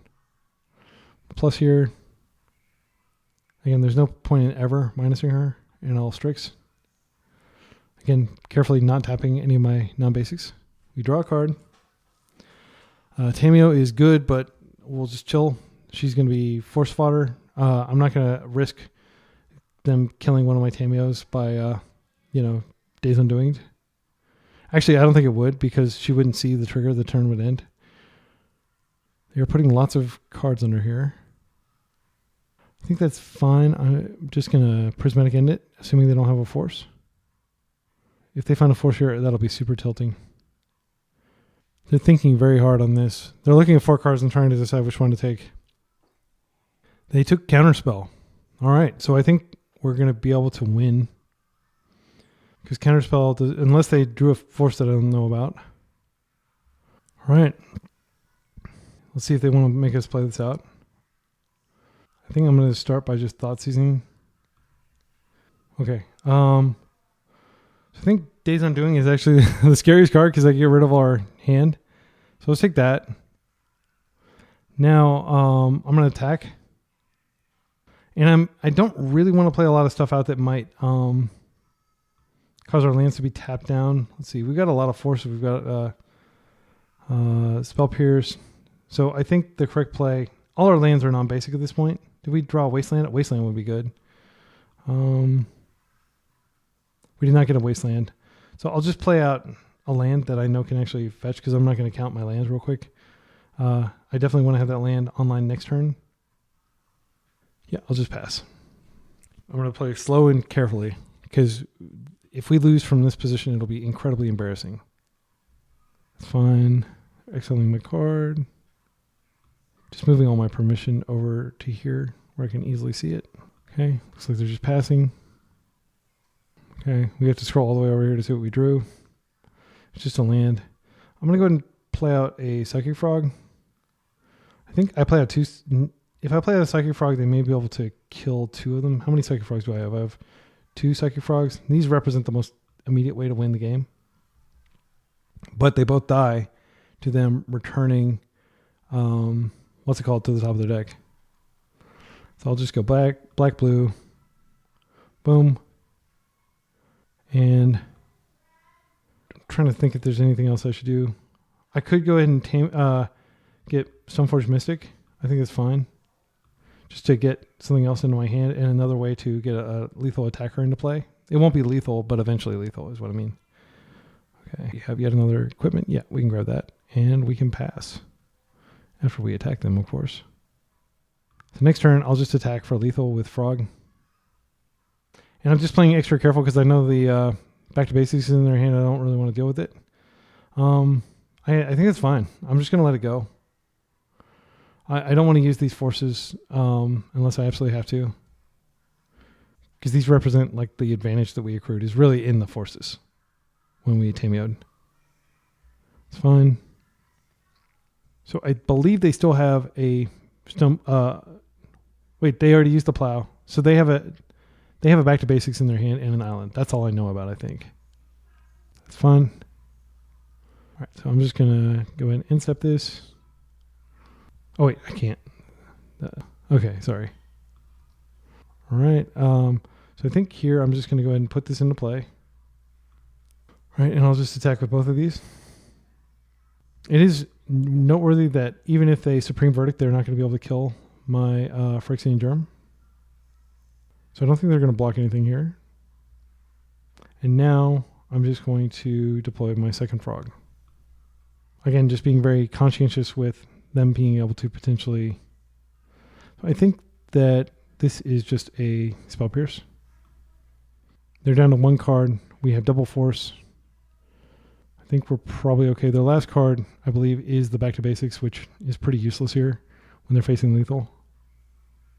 But they are up 3 minutes. They didn't bother activating Ghost Vacuum. I may be playing too carefully, and that might be costing me a lot of time. I do think that this game 3 is going to be a grind too. They can create a clue, but it doesn't really get them anywhere. This is not going to get them anywhere. This Fourth Aerolingus that they're trying to cast. No, they're not casting Fourth Aerolingus. They're casting. Are they casting Back to Basics? If they are, then they're basically conceding. I didn't show them Daze, I don't think. So we can still potentially surprise them with it. And that should prompt a concession, unless they just want me to play it out for some reason, for clock reasons. It looks like they're going to make me play it out for clock reasons. All right, I'll just attack. And if they block, I'll just give them another turn. I'm not going to do a bunch of fancy stuff. Oh yeah, it's free to like kill this, so I'll just kill it. And they'll drop a lot in life. And then we'll pass. We know their hand is nothing. Just a question of getting through their turns and finishing them quickly. I could have potentially like removed that somehow before I attacked. I knew what their hand was. I just was lazy about it. Actually, do I have removal? I don't actually have removal. But I've got force for whatever they cast here. Even Supreme Verdict doesn't save them. It's fine. I don't even care. Just taking game actions, passing priority to me. Plow, doesn't matter. I'll just daze it. Actually, dazing it will make them think about daze. So I'll do that. I'd much rather than fear daze than have my dazes actually be effective, because most games I'm not even going to draw them. Let's go to attack. You see they're like doing every little thing they can to try to like screw up my priority. But it's not going to work. All right, we did it. 8 minutes on the clock to their 10 minutes. This is super duper grindy. Even less reason really to have Plow in the deck. So I think we bring in the other Hydroblast and maybe we pull yet another Plow out. Really, the only creature I saw in their entire deck was Tamiyo, and I suspect that's the only one. And we have lots of other ways of dealing with it, such as attacking for damage. So yeah, we'll do that. All right, game 3. I found myself here many times before, slightly behind on clock against probably somebody who's been playing Jeskai a lot more. And the good news is, like, we actually have a way that can win pretty quickly, whereas they basically have Jace, which doesn't win quickly at all. This is a keep. The reason this is a keep is because we have Meticulous Archive to potentially find land number 2. We have lots of threats to potentially overload them. We have force to handle nasty stuff they might try to do. I think in the sake of, because we're kind of like curving out and stuff, it makes sense to just island ponder here and try to find land number 3. Because I would like to get a swamp in play for next turn. All right, so this is fine. Actually, this isn't fine because we don't have the ability to cast the Stoneforge. So we don't have a shuffle. I'm going to shuffle this. Okay. And hopefully we will find land.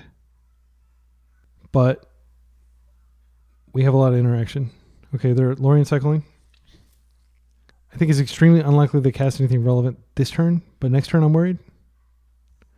So Surveil is keeping a land, is not keeping anything else. I guess I would keep a Stoneforge Mystic. It's keeping a Ponder. Ponder is better than Brainstorm. I like to hold my Brainstorms in situations like this just because the risk of getting Brainstorm locked is so severe. If we don't find a land off Meticulous Archive, then I do have Brainstorm with a Spell Pierce to protect it. All right, we found land anyway. I'm just going to jam a Frog. No, I'm going to jam a Strix. Strix immediately creates value. Unfortunately, we can't get a basic off this. I grabbed the wrong one. Sorry, folks. That was dumb. I'm going to pass. That was embarrassing. All right. Hopefully that's not a reason that we lose. That is going to be a Spell Pierce. You always pierce those. I will force back if they fight.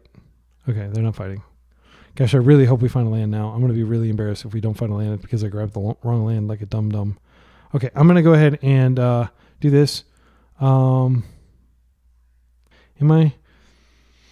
Okay, so if I Brainstorm, none of these cards need to go back if we find a land. I do think flipping Tamiyo and going upstairs is not as good. I think I'm going to go ahead and do this. I'm going to be decisive. This is great. That will get us our third land. And I'll play this out and I'll pass. We have lots of ways of interacting. If they blast, I'll Brainstorm. If they interact with that, then I can force.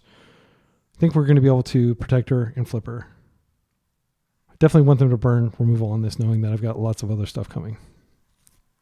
I will unfortunately probably have to force a back to basics at this point, just because of how I fetched. It's very suboptimal. I think this is a force. And I think I'm going to pitch, I think, blast. We need to keep threats. All right, that worked. Okay, and they have a Meticulous Archive of their own. Let's go ahead and attack. Okay, now I'm going to go get Underground Sea, which I could have totally gotten this the opposite way and gotten the basics and had all the colors. I just have to hope that they don't have the card. Strix here. If they don't have specifically, yeah, I'm worried that they wrath my board. Yeah, I'm just going to do it. Damn the torpedoes. Let's flip Tamiyo. It creates a separate axis they have to fight on. But if they just have it, we're just dead. If they have back to basics, I'll concede. It will lock potentially one of their lands. Okay. They're probably digging for Prismatic Ending, which I'm totally fine with them taking this out. She's already paid for herself in a card. So it'll be a 2-for-1 if they do Prismatic Ending it. If they don't, I'm going to definitely regrow a Force of Will. And I'm going to Stoneblade. Stoneforge next turn. I'm going to keep the Frog just because I think Frog is... Let's see, pre-war, formal. No, that's not going to be good. I definitely don't like tapping out like this. It's scary to tap out against the deck with Teferi in it and Narset in it, but I wanted to get forward pressure. Okay, this is white. Looks like it is going to be PE. That's fine. Every single time I pass priority, it takes 2 seconds off. Look. Okay. It's terrifying. All right, so I'm going to go ahead and go to attack. And then I'm just going to play out I could play out a new Tamiyo. Tamiyo's coming out. And I think I could... Yeah, I'm just going to be patient here. If they attempt to Supreme Verdict, then I can Brainstorm to flip her, and she survives. Okay, well, I'll just Brainstorm here. I'll keep black up. If they...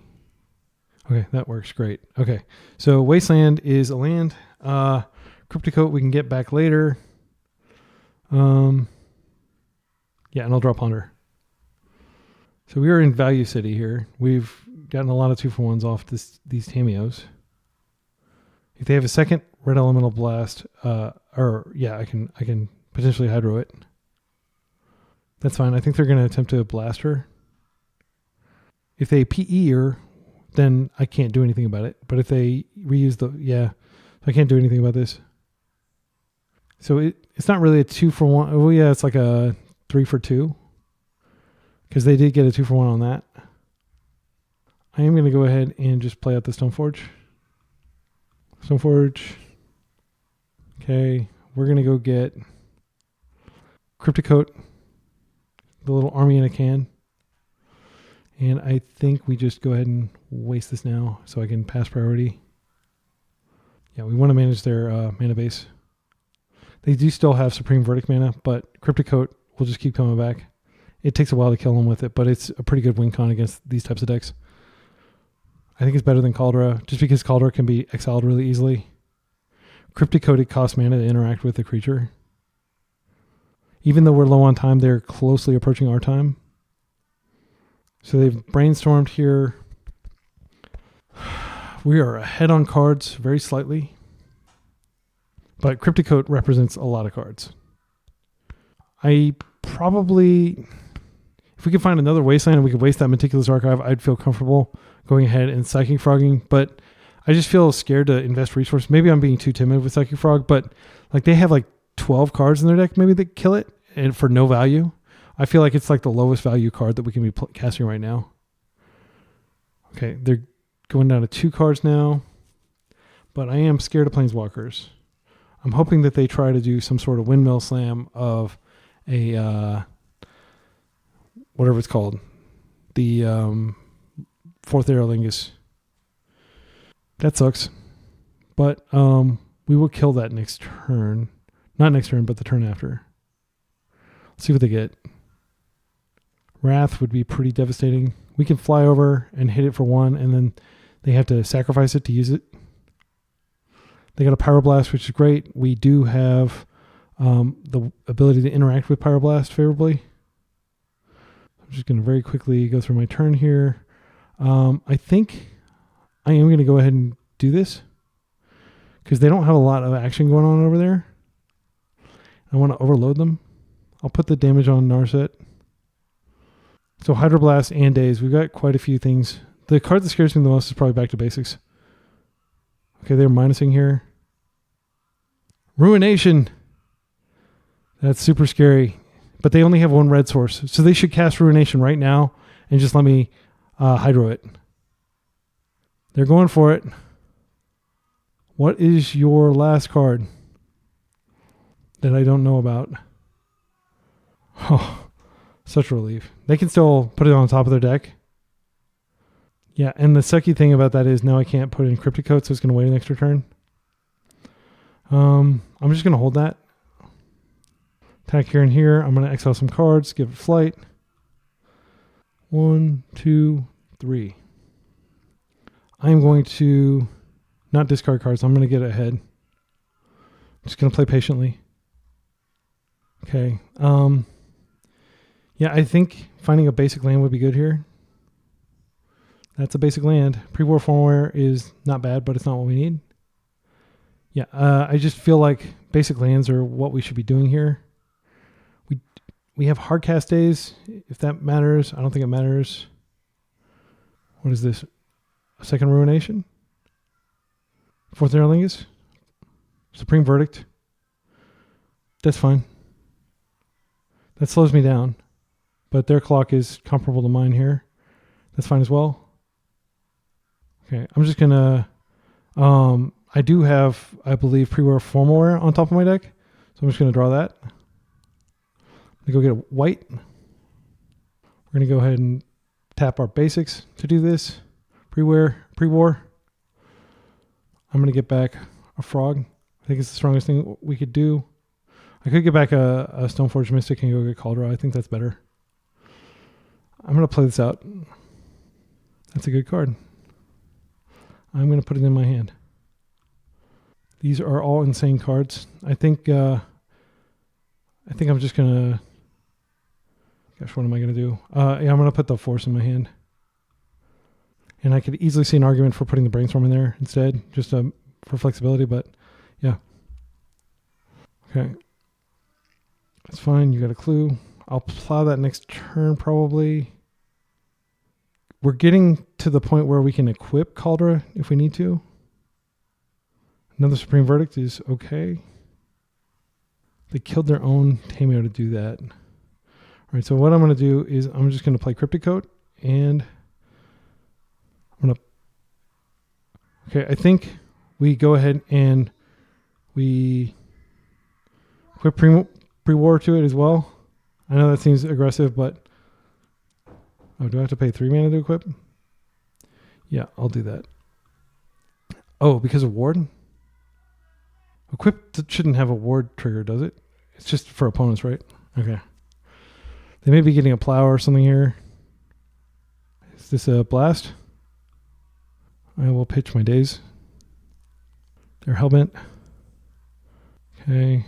We'll pass. I'm just going to F6 through the turn. It would suck if they did something devastating here, but like there's not a lot I can do about it. Like their clock is almost as low as mine, but they're not going to win. We could get into an F6 fight. I'm on video. I'm not going to do that. I think that's dishonorable when I do have a way to potentially win. Okay, so they can hit this. Yeah, and they might as well pay it. If I can find a land here, I can just Caldra and kill them. And I think that's what we want to do here. They do have a card in hand. Okay, I'm just going to play this out. I'm going to return this to hand. And I'm going to pass.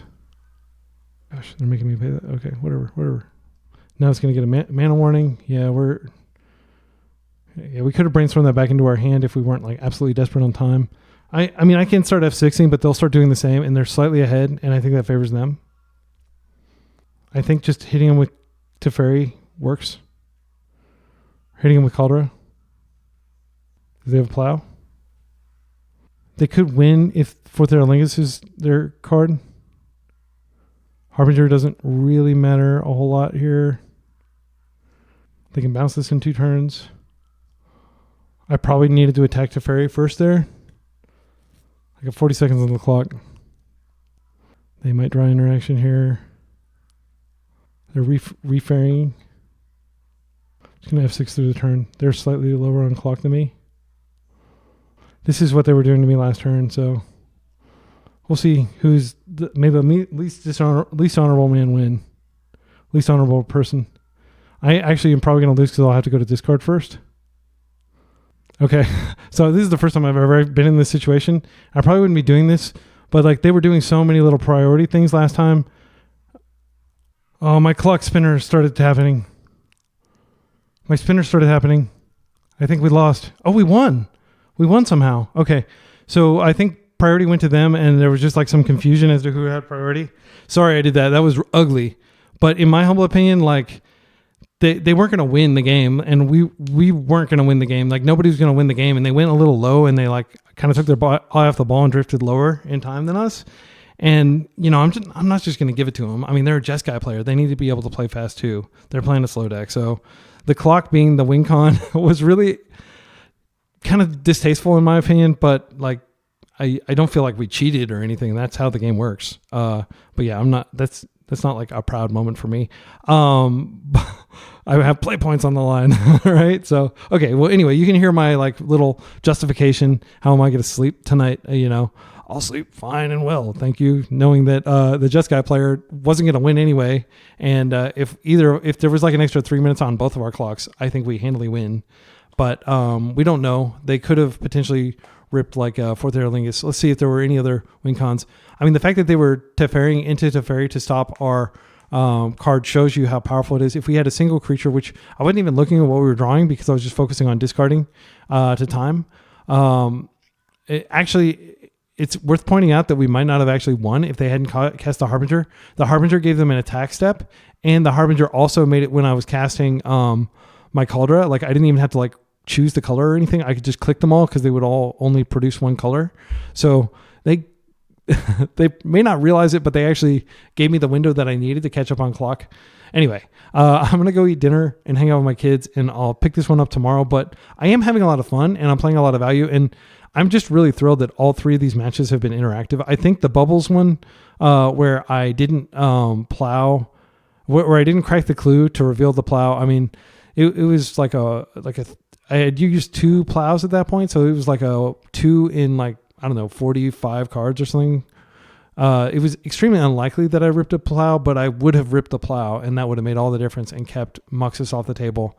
So that would have given us a game 3. I still think we were structurally unfavored in that matchup, and I'm not surprised we lost, but I was surprised how well we were handling it initially before Muxus came out and all hell broke loose. But anyway, these are fun, interactive Magic. We're playing good, clean Stoneforge Mystic Magic, and I'm looking forward to playing some more in 3, 2, 1. Round 4, we're up against Mississippi River, maybe. Let's see how this goes. We have a Force of Will hand. We have a Wasteland, which is basically Time Walk if they are on Mississippi River. I think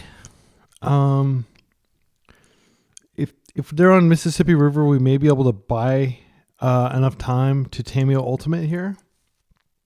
I do want to get on board. So the way Mississippi River works is basically it's a Cascade deck, and they don't do anything until like turn 4 or 5, and then they just Cascade and play their entire deck. And if they do that, then they win. Yep, this is only played in Mississippi River.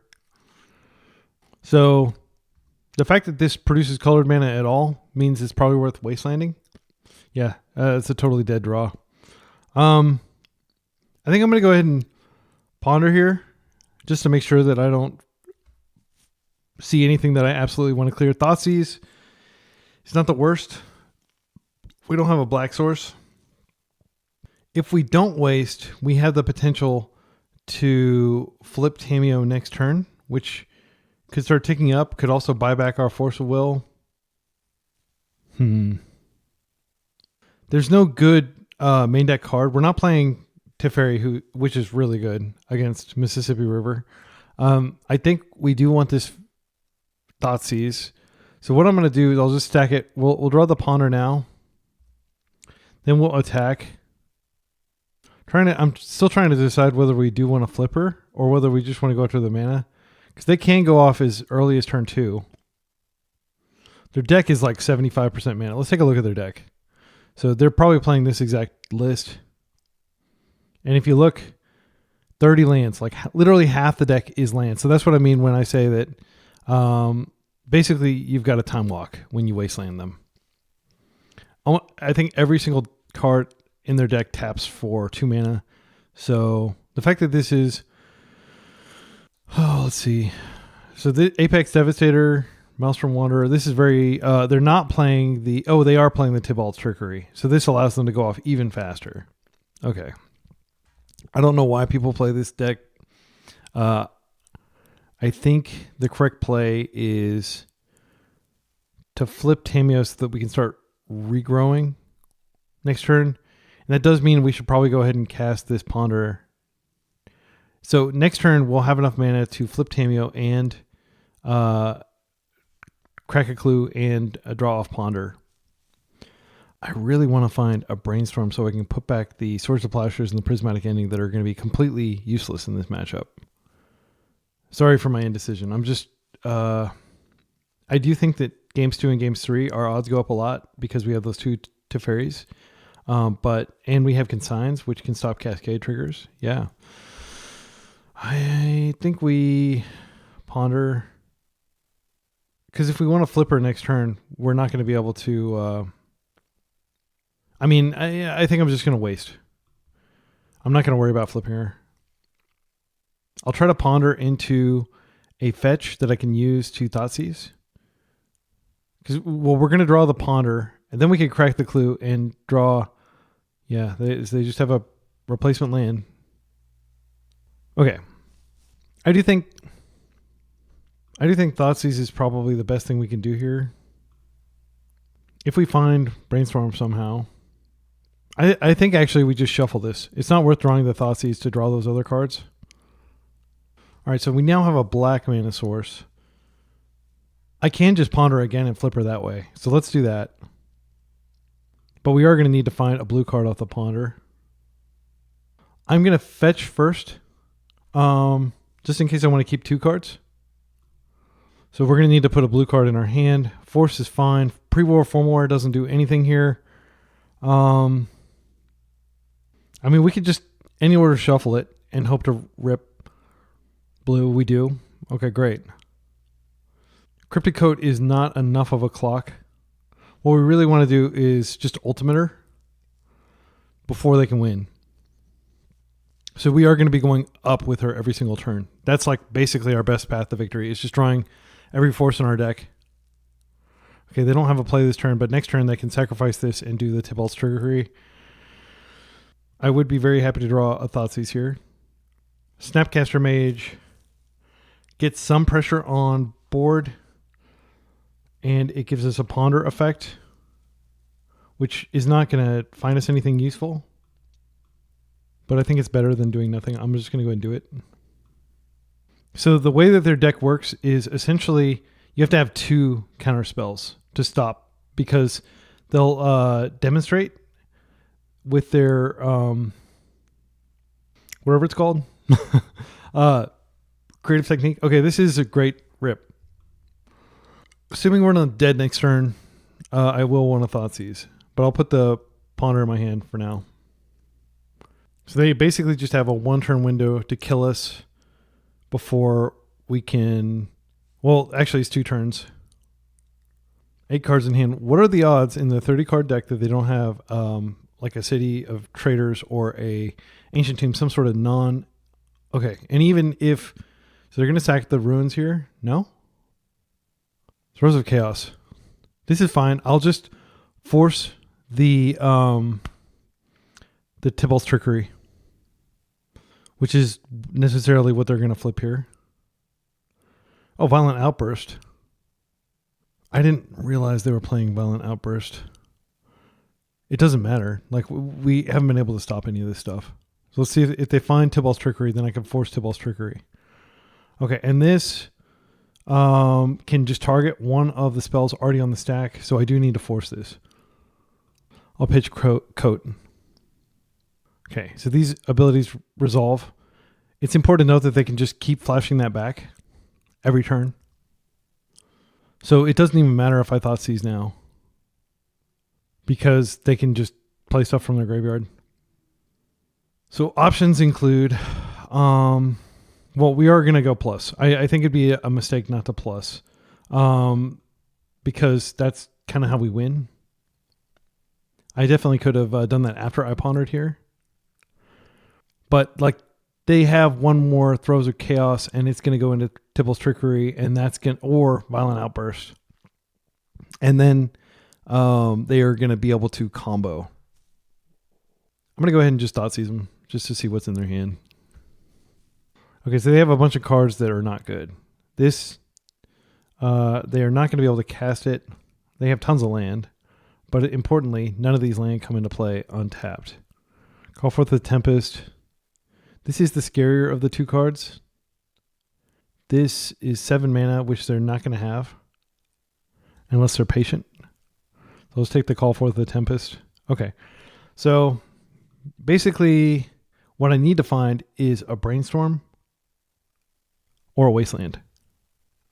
I'm going to any order shuffle this. Pre-war Formware is not helpful, so we're just going to see whether we're dead. Drawing half our deck is not going to save us if they combo out, because they'll most likely be able to get something with haste to attack Tamiyo. A lot of their creatures have haste. Wow, they didn't tap it. That was a mistake. I can't imagine this is right not to tap that somehow. Okay, so they have 5 mana. So this is probably just retracing Throes of Chaos.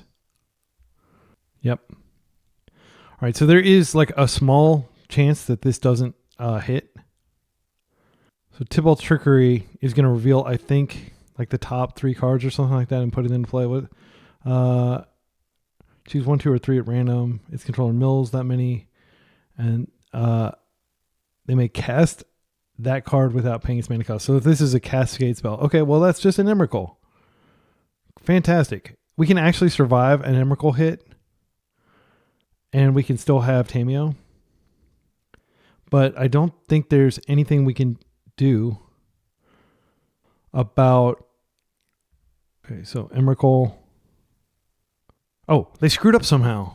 That's weird. Why didn't they cast Emrakul? That's weird. Okay, well, we just got super lucky there because we were dead. I'm not like this deck is. I'm never going to run into this deck. I haven't run into it in months. But we're going to go ahead and seriously board for it. So obviously the blasts are great.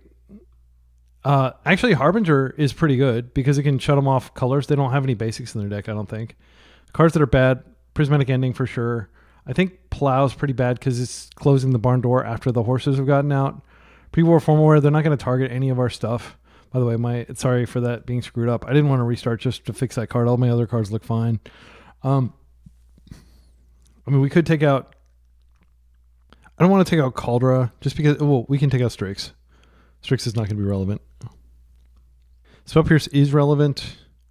Daze is probably not relevant, especially not on the draw. I'm trying to imagine a scenario in which Daze somehow helps us. I think we could. It's probably better to take out Cryptic Coat. So Stoneforge Mystic will get Caldra and start beating in. That is 100% what we will do if we draw a Stoneforge Mystic. So there's no reason to mess around with Cryptic Coat. And almost our entire deck is blue if you look at it. Yeah, I think this is how we roll. I mean, Battle of Bywater could, clear up the board if they somehow did go off, but let's not live in that world. Let's just stop them. Yeah, so Consign does stop potentially multiple triggers. It can't counter an Emrakul, obviously. Okay, so this hand, I think we just put it back. It's just not. It doesn't have any of our sideboard cards. It doesn't have a force. It doesn't have a wasteland. This has a Spell Pierce. This has the ability to get Caldra, which can start hitting.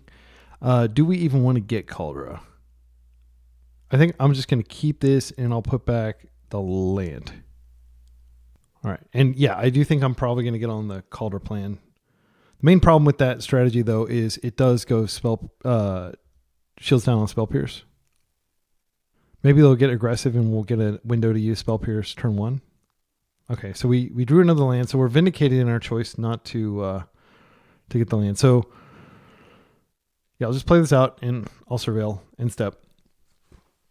It's important to note that if we get Harbinger of the Seas in play, it's going to slow them down so much that we'll probably be okay even if we don't have really anything to cast. So I'll get the blue-white land. Meticulous Archive. We don't want that. This allows us to take them off a land. This is just like a one-time use, basically. This is a two-time use. So we could waste here and keep up Brainstorm and get an imperfect Brainstorm. I think I like doing that. Also, red is the most important color in their deck. So taking them off that is not nothing.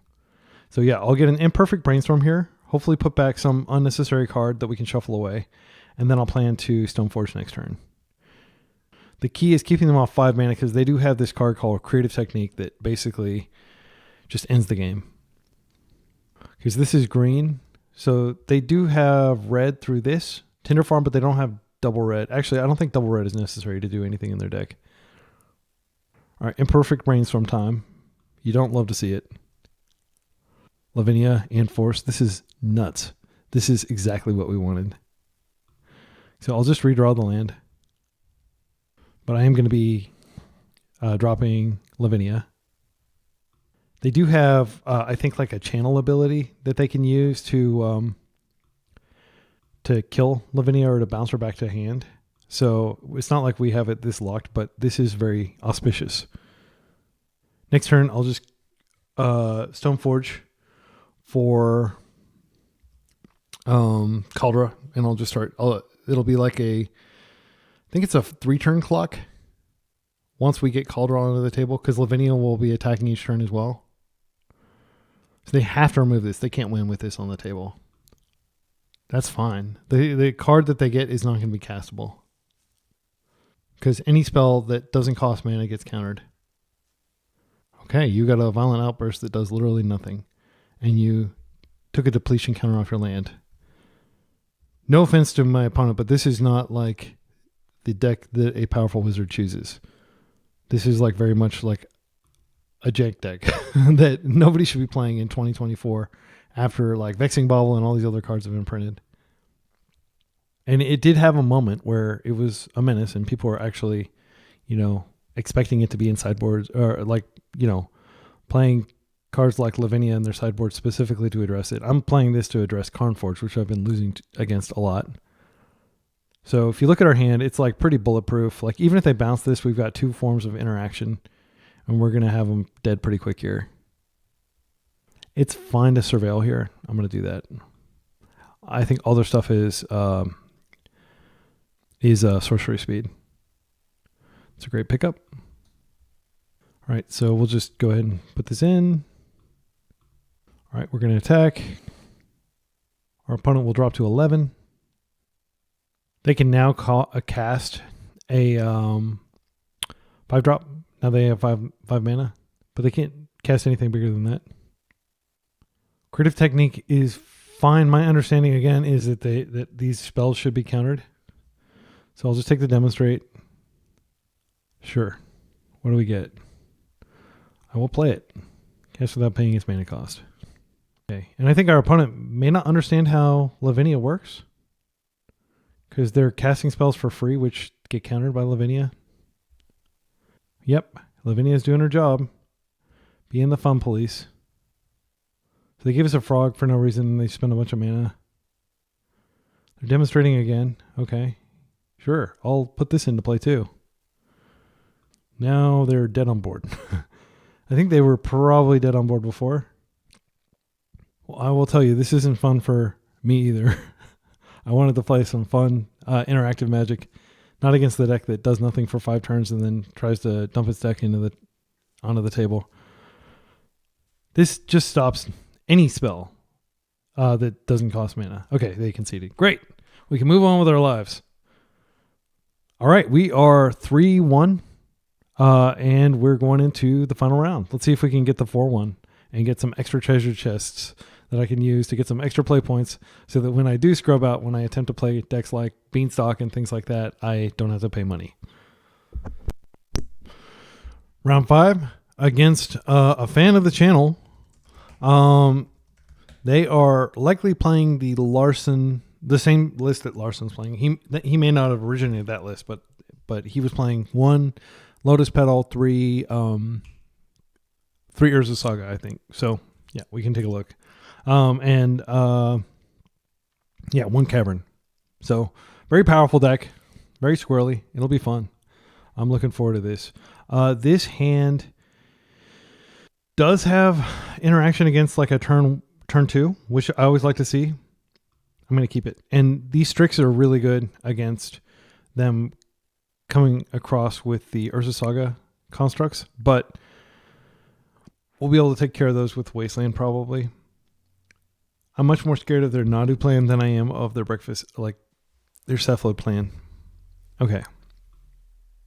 That's a great start for us because it means we're not going to get turn 2'd. If they go turn 1 Nomad or Shuko, turn 2 Illusionist, we don't have any counterplay. All right, there's the Petal. That could mean death turn 2 still. So we're not out of the woods yet. The question is, they've got 4 cards in hand. If we wasteland them, they definitely can't turn to us. If we just end the Petal, they can't turn to us. We could save the wasteland, but I think I'm going to go ahead and hit this. I mean, these are the 2 main colors. It's a tempo loss, but let's do it. And then hopefully that'll give us a turn to draw into a force or a plow. Plow would make me feel a lot safer because they can play out both their A and B in the same turn. So they did have a land. You can totally call me paranoid, but I am thinking about just going ahead and ending this Petal to ensure that we don't die next turn and we can build our mana a little bit more. I'm going to do it. I know that this could go to wipe out one of their other cards. But this is a 1-for-1. They may crack it to like Brainstorm or something. They do have a fetch. Okay. They did crack it. There's the Brainstorm. They got a cool art Brainstorm. Look at that thing. I have no idea. The Changer of Ways often sends glimpses of possible futures to his most loyal acolytes. Visions that would destroy lesser minds. And it looks like these are like skulls in the front. Yeah, it's pretty creepy. Like I would definitely have like a burning bush type moment if I saw something like that. They're fetching main phase. So they'd liked at least one of the cards that they put on top of their Brainstorm. Shuko. So again, that would be an argument for keeping it, but we don't know what's in their hand, and we can't fall into result-oriented thinking. I think denying them a mana source early on in the game when they're low on resources is okay. So here, if they had the combo, we're dead. I think it's reasonable to just Brainstorm here. If they dazed, they would have dazed our plow anyway. Okay, and we found the plow. So what I'm going to do is I'll put back 2 fetch lands. Play this out, and now we have the option of plowing. If they put a, because we can plow in response to Cephalon Illusionist hitting the table. That's something you cannot do with if they have Nomads out, because they can just Nomads at an instant speed, but they can only Shuko at sorcery speed. So they get, it does trigger the Illusionist twice. The longer this game goes, the more favorable it will become, because if you look at our hand, it's just stacked with really powerful spells. But the name of the game against Breakfast is surviving the first few turns. If they have a Nadu, that's a problem, but it is a problem that like they get 2 triggers. And I think it's correct to let them put 1 trigger on the stack, and you have to do that. And then when they put the second trigger on, you can plow. Actually, it doesn't matter. They're not going to get the second card anyway until after the plow resolves. This looks like it's Nadu, which sucks. We're not going to attempt to daze it because I think it's fine to just force it or plow it here.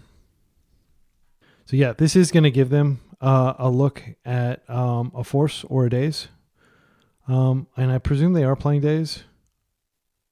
Let's take a look, because maybe I should have brainstormed. Yeah, they've got 3 dazes. Yeah, I'm just going to attempt to plow it. And if this doesn't work, we're going to have to brainstorm around and try to find a daze. But like currently, they've only got 1 more activation. Okay, that worked. So let's see. They flipped a Cephalid Illusionist, so we have to kill, and they got a Nomads. So they got the nuts. We're going to need counter magic here. We're not going to be able to deploy threats. Counter magic or removal. So I'm going to go ahead and see if we're dead. Because really, if this doesn't reveal counter magic or removal, we're dead. Thoughtseize is great. I think we Thoughtseize here. I'll put this back. I don't need this. Tamiyo is something I can deploy after the Thoughtseize. Maybe we put back Strix here. And then we can deploy a Tamiyo and we can at least have something going on. Yeah. I don't think Strix is particularly important right now. If they have redundant copies of this stuff in their hand, we just lose. We just lose. Yeah, because what they can do is they can, like, even if we take Nomad, they can Illusionist, they have a Force. I'm actually surprised they didn't use the Force earlier. Yeah, we'll just concede. Okay, so Lavinia stops Force. It does stop the actual Dread return. I mean, we could have waited to see their deck. Harbinger is pretty good against their deck. They don't have a lot of basics. They have, I think, 1 island, 1 plains. Do they have a forest? They don't even have a forest in their deck, which means that we can lock them out of being able to cast Nadu completely. They just have the single petal. Also, Harbinger kills the Urza Saga. I don't like surgical extraction against them because it's just like they can potentially Memory's Journey in response, or they can Cabal Therapy. Usually they're not playing Cabal Therapy. I don't think this is a therapy list. Yeah, they're not even playing black. If they draw the dread return, they're just screwed. We're definitely keeping in Thoughtseize. I think we keep in our Confusion Suite of Daze and Stifle. So that brings us to what do we cut? Well, Baleful Strix is a good option to cut since it doesn't really do a lot other than tango with the constructs. Similarly, Cryptic Coat is blue, but it's not going to end the game quickly. Whereas Caldra could end the game quickly. Let's see. I do want to bring in Lavinia. I'm tempted to just take out the Stoneforge package completely. Because we could bring in an Alice Spellbomb. If we take out the Stoneforge, then we're just like a good Esper control deck. We can still definitely overpower them with Psychic Frog. We are going pretty light on creatures. But really, unless they're creating constructs, their creatures aren't a huge threat. Also, they're a plow deck, so Caldra is a lot worse. Okay, I think I'm going to put this in. And maybe I will put a Surgical in. Surgical is not really good, though. Consign doesn't stop anything, does it? What do they have in their deck that stops? Yeah. This is a tough one, because I think all these cards are bad. I guess I will put a Surgical in. At the very worst, it can shuffle our deck, or it can, check their hand. I think we probably have better sideboard options than they do, though. So, yeah. We're on the play as well, which is nice. I think we want to Thoughtseize, but at the same time, we want to be able to fetch white. So I think I'm just going to open with Sewer. This is a strong keep, though. Thoughtseize is a really good card against their deck. Because it like any AB style deck, Thoughtseize is really strong against it. This is one of the reasons why during the height of Scam, I think pretty much everybody stopped playing Cephaloid Breakfast, because it was just untenable to have your A or B stripped. This is a better than nothing card. I'm going to keep it. It pitches to force and allows us to deploy Frog. So we're just going to play super safe, and we're going to start with the Thoughtseize, and then we will. Okay, so they already have their. This means that every potential wizard they draw, every Cephalid Illusionist is potentially GG. I am going to play this out in case they attempt a Daze. And if we don't have to get rid of anything, we can do Meticulous Archive instead. Veil. Wow. But they don't have the combo. That's the important thing. So Veil is really strong. It can essentially ensure that they're able to go off. And they do have a green mana. I think we take Veil out of an abundance of caution, because Psychic Frog can just hit the table and Teferi will have to minus, and then it can attack in. We could take the Plow, and that guarantees that Veil sticks, that Plow sticks, but I genuinely just don't want to run into issues with Veil, especially if I find a way to Thoughtseize them again. Like Veiling a Thoughtseize is just, it's really, really unfortunate if somebody Veils your Thoughtseize. So let's take a look at their hand again. I suspect they're going to try to ramp toward Teferi. They don't have white mana yet. This might be a Narcomoeba. Okay, they're brainstorming here. That's fine. This is one of those matchups where having Bowmasters in our sideboard would be good. Bowmasters, so right before this game, I did check to see what happened at the Vegas event, and Max Torsion did come in second, basically playing Esper Stoneblade. So it's not a fluke. He went to a major paper tournament, 119, I think it was like 115 people, and he beat them. All right, so no shuffle. So it's an imperfect brainstorm. I'll take it. So if we can find a land, we can probably deploy Psychic Frog. All right, we're going to deploy Psychic Frog. Are we going to force to protect Psychic Frog? We have so little going on, I almost feel like we should. But if we do that, then we have to worry about them Teferrying and bouncing it. But if they do that, then we can just attack. But if they are able to Teferi, like we really do need to force Teferi. I think what I'm going to do is I'm going to just go ahead and ponder. See if I can find a Spell Pierce or a Daze or something like that. Okay, so this is a plan. Our plan is simple. We are going to play Tamiyo now and hope that the frog, the that they plow that. But now we're going to have to pitch Frog to force, but we have another Frog.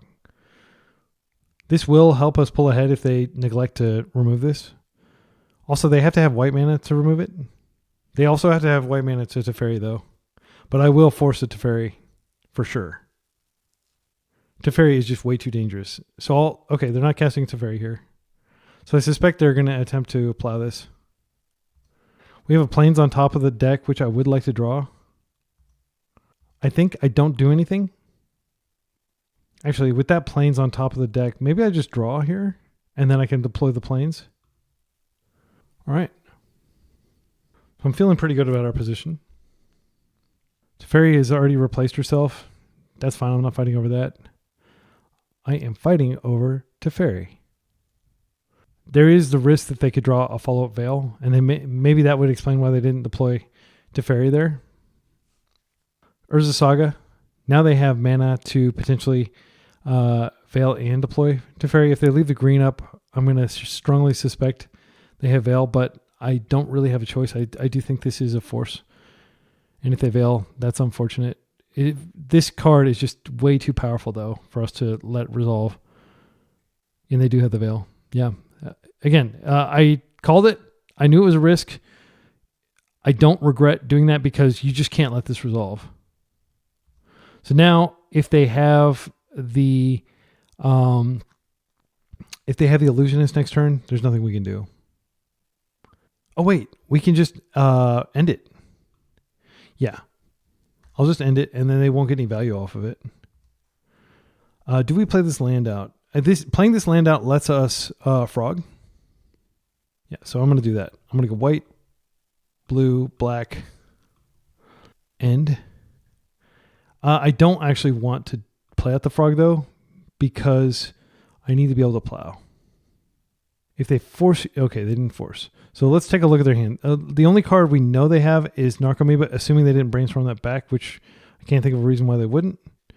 So what I'm going to do is I'm just going to be safe, and I'll cast the Frog next turn.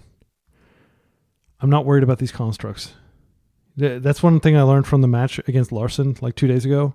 When I panicked and I solituded one of his constructs to save like 5 damage, and then he just untapped and slammed. That's fine.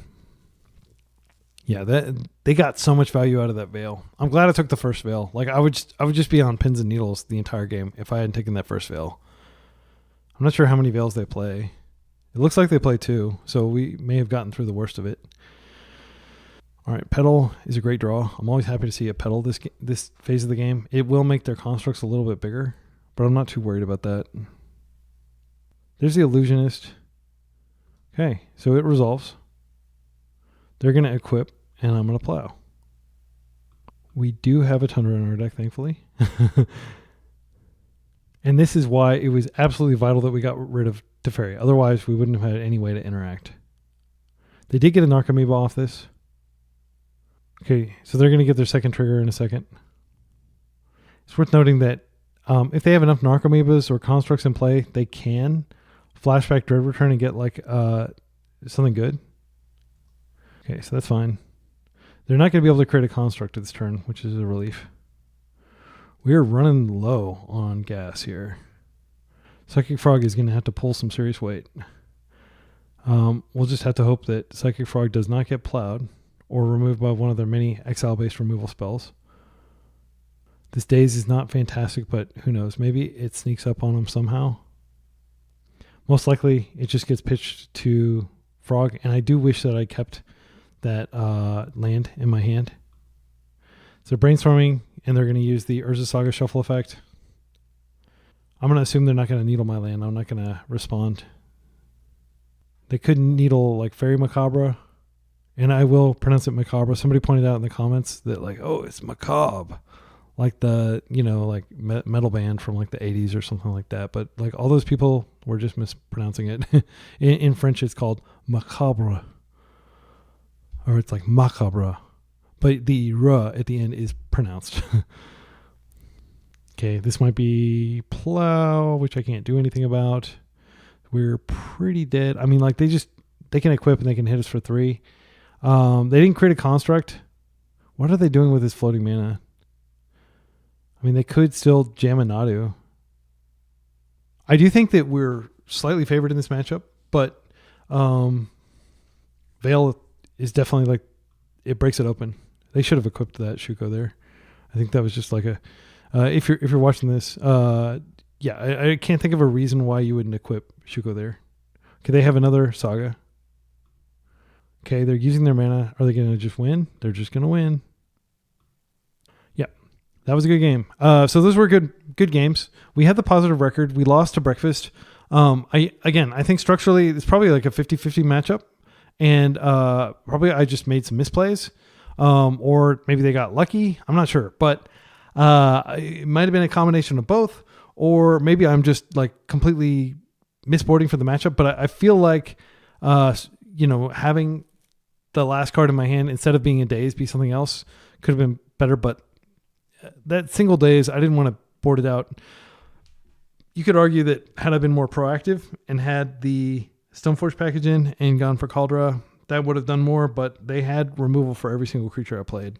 And nothing's worse than spending a bunch of mana and potentially leaving because you can't leave mana open. You have to have plow mana up in case they have the card.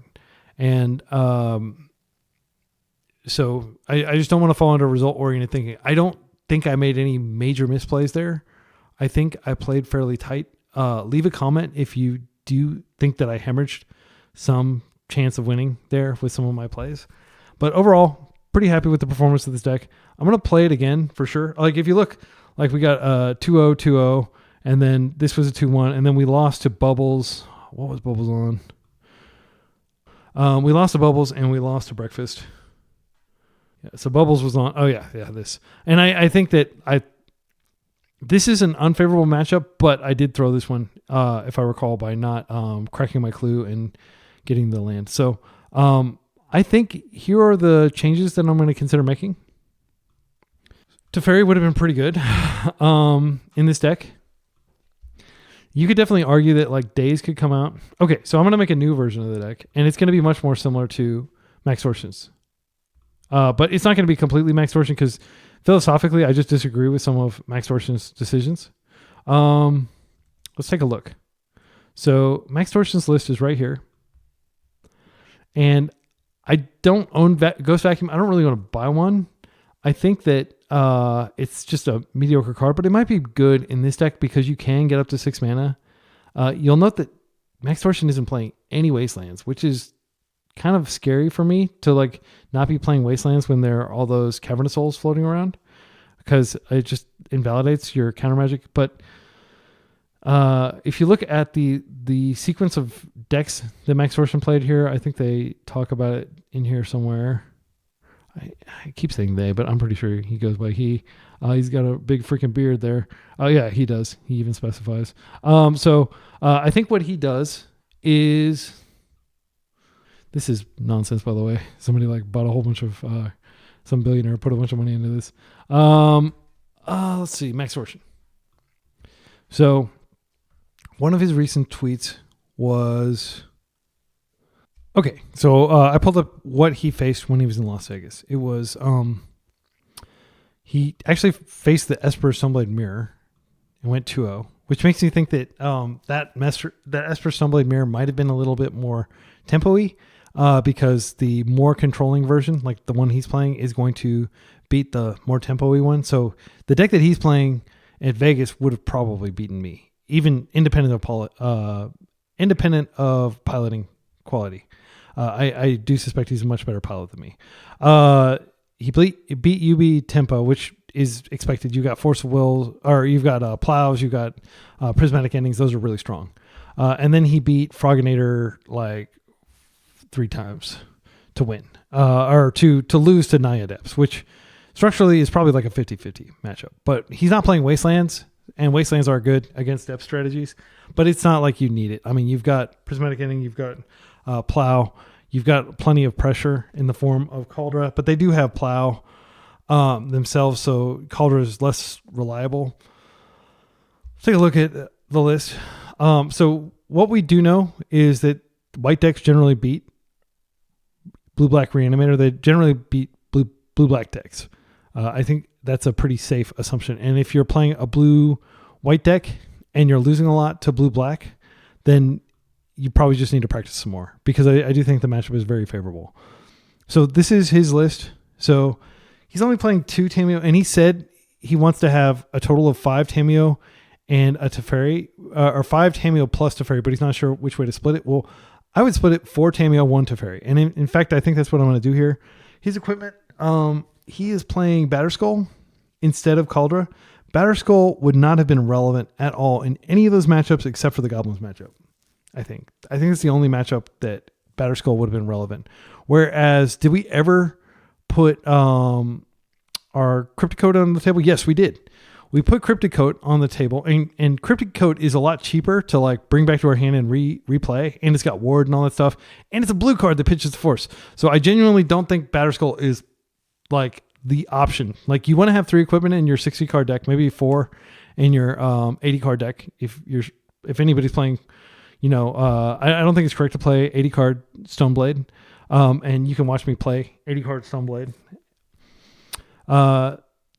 But I think 3 Teferi is way too many. It's a good card, sure, but I think it's a one of, because if you draw multiple, it feels really bad. So I would do 4 Tamiyo, 1 Teferi.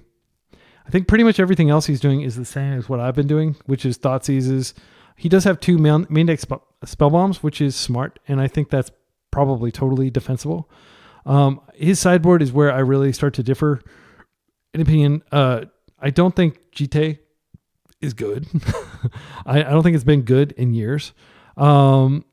This is where I'm currently at, and you'll note that he's dropped. At one point, he had Pest Control in his deck, and he's dropped those, and he's playing Wrath of the Skies. I think Wrath of the Skies is way more flexible. He's down to 1 Underground Sea. He is down to 20 lands. He was playing 21 previously. I think 21 is too many. So I agree with him going down, and I think we're on 20. Let's take a look at our list. So based on what's happened, I think we keep the equipment the same. I think we could take out the Days. We could take out the Spell Pierce. These are reactive cards, whereas Thoughtseize is proactive, and it gives you a good turn 1 play in a deck that doesn't have a lot of good turn 1 plays. Basically, your turn 1 plays are Tamiyo, which often you don't want to play Tamiyo turn 1, because if you can hold up, if you have Brainstorm, then you can protect her. So it may not make sense to play Tamiyo turn 1. So Thoughtseize gives you a powerful and proactive thing you can do turn 1. So I agree with that. I don't know that, like, he's playing only, he's playing the exact same mana base as me, except one of the Underground Seas is a Scrubland. I don't know that I agree with that. And he's also playing more Tundras, but his deck is almost purely white. He's not playing the Strix, which Strix was pretty good there. I think in the fair matchups, Strix is really good. It does pitch to Force. If they're not playing Bowmasters, then it stops that. So I think it's good. But it's important to note that he did take the Lavinia out of his sideboard. He had 2 Lavinia previously, and now he's just on Wrath of the Skies. He's on 4 Consign to Memory. So this is something that I've been thinking about. Like, is Consign good enough to have 4 copies of? It certainly would have been helpful to have a 4th copy in the... if we go up against Karnforge, it's not going to hurt to have 4 copies. It stops basically every spell in their deck. It stops every spell in the Eldrazi deck, and potentially also stops the triggers. Eldrazi is a menace, and this deck is unfavored against Eldrazi because Eldrazi just is so fast. Yeah, I kind of think that we could go up to 4 here, and we could try Wrath of the Skies. I'd probably do it as a 1 of instead of a 2 of. But I like the double Spell Bombs main deck. So let's take a look. Let's try to adapt this, and then I'm just going to play another league, and I'm going to play a list similar to his, because Stoneblade is a lot of fun to play. So this is here. We'll grab this over here. I'm just going to kind of reorganize a little bit so that we can see. And then the next video that will go up on my channel will be me playing this deck that I'm building right now. Okay, so the creatures, I'll just put these over here. This will kind of give you an idea, and I can walk through some of my deck building decisions. And the surgicals never came up, but we never faced blue-black Reanimator, which is where they would come up. Main deck Graveyard Hate is totally chill. So let's say we add 2 of these, and those go in our interaction column. So I'm going to create a couple more columns here. And Surgical is one of those cards you can just have one of. And that way, if you go up against like a loam strategy, it's a nice card to bring in. He's on 2 blasts instead of 3. I think 3 blasts is totally warranted. This, I can't remember if we brought this in. I don't think it's great. It's not going to help in the mirror because everything in the mirror is small. So let's say we went down to 1 Lavinia. I still think Lavinia is playable. And then we added, so if we're going to have 2 Nile Spell Bombs, then we can reduce the amount of sideboard graveyard hate we have. I do kind of think that Ghost Vacuum is good. If I had one, I would put it in. I'd probably just play one of them. Oh, one other good thing to note about Nile Spellbomb is it is a turn 1 play that you can make in addition to Thoughtseize that gives you something to do with your turn 1. So we're going to add a Teferi here. I agree that having a Teferi in the 75 is totally fine. We're playing 2 Teferi in our Esper Vial deck, but the reason we're doing that is because it can reset the Drake. We don't have a Drake to reset. Here it's just like purely a value play. You could definitely argue that going up to 2 Snapcasters is fine. So we need to cut something because we do have this Baleful Strix. Cut something from the main deck. We could cut 1 Baleful Strix and do a split of 1 Snapcaster, 1 Baleful Strix. I think Baleful Strix is better in general than Snapcaster is. But at the same time, yeah, I think I'll just split 1 and 1. That way, like, people might overcount the amount of Baleful Strixes we have if we show that to them, and then, you know, overboard, thinking like they might bring in their Bowmasters when the only card that Bowmaster can hit in our deck is Strix and Snapcaster, right? So I don't think, and one of the problems is if you draw multiple Snapcasters, you don't have anything to flashback is really embarrassing because Snapcaster is not like a 2024 power level card. All right, let's take one more look at his list and then let's finish our sideboard. So we can get a Wrath in there. And we could get, we could put some Bowmasters in. I was mentioning that I would like to have Bowmasters. So, and then we need to consider whether we do need to make some tweaks to our sideboard. So we are going to need one more graveyard card. And I think even though it does interfere with both Snapcaster and pre-war, I do think that I think Grafdigger's Cage stops them on a different angle. And I think Fairy Macabre also stops them on a different angle. So again, if I wanted to buy a Ghost Vacuum, I could add that, and I could see that being, you know, a good sideboard option against Reanimator. But I feel like we've got a pretty good spread here. So let's take a look. We've got 6 anti-Eldrazi cards. We've got 5 anti-Carnforge, because we're probably not going to bring in Harbinger against Carnforge. We might.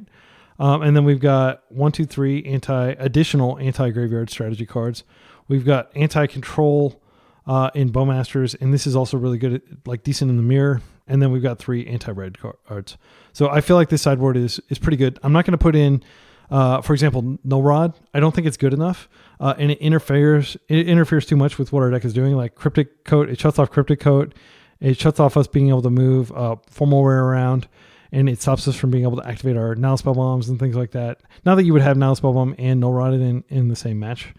And No Rod is kind of like anti-painter tech, which Hydroblast also hits. So yeah, I think I'm going to play it like this. So that's where I'm going to leave the deck, and I'm going to start a new league. I'm just going to stop this video and I'm going to start the next one, and we'll go straight into the deck tech.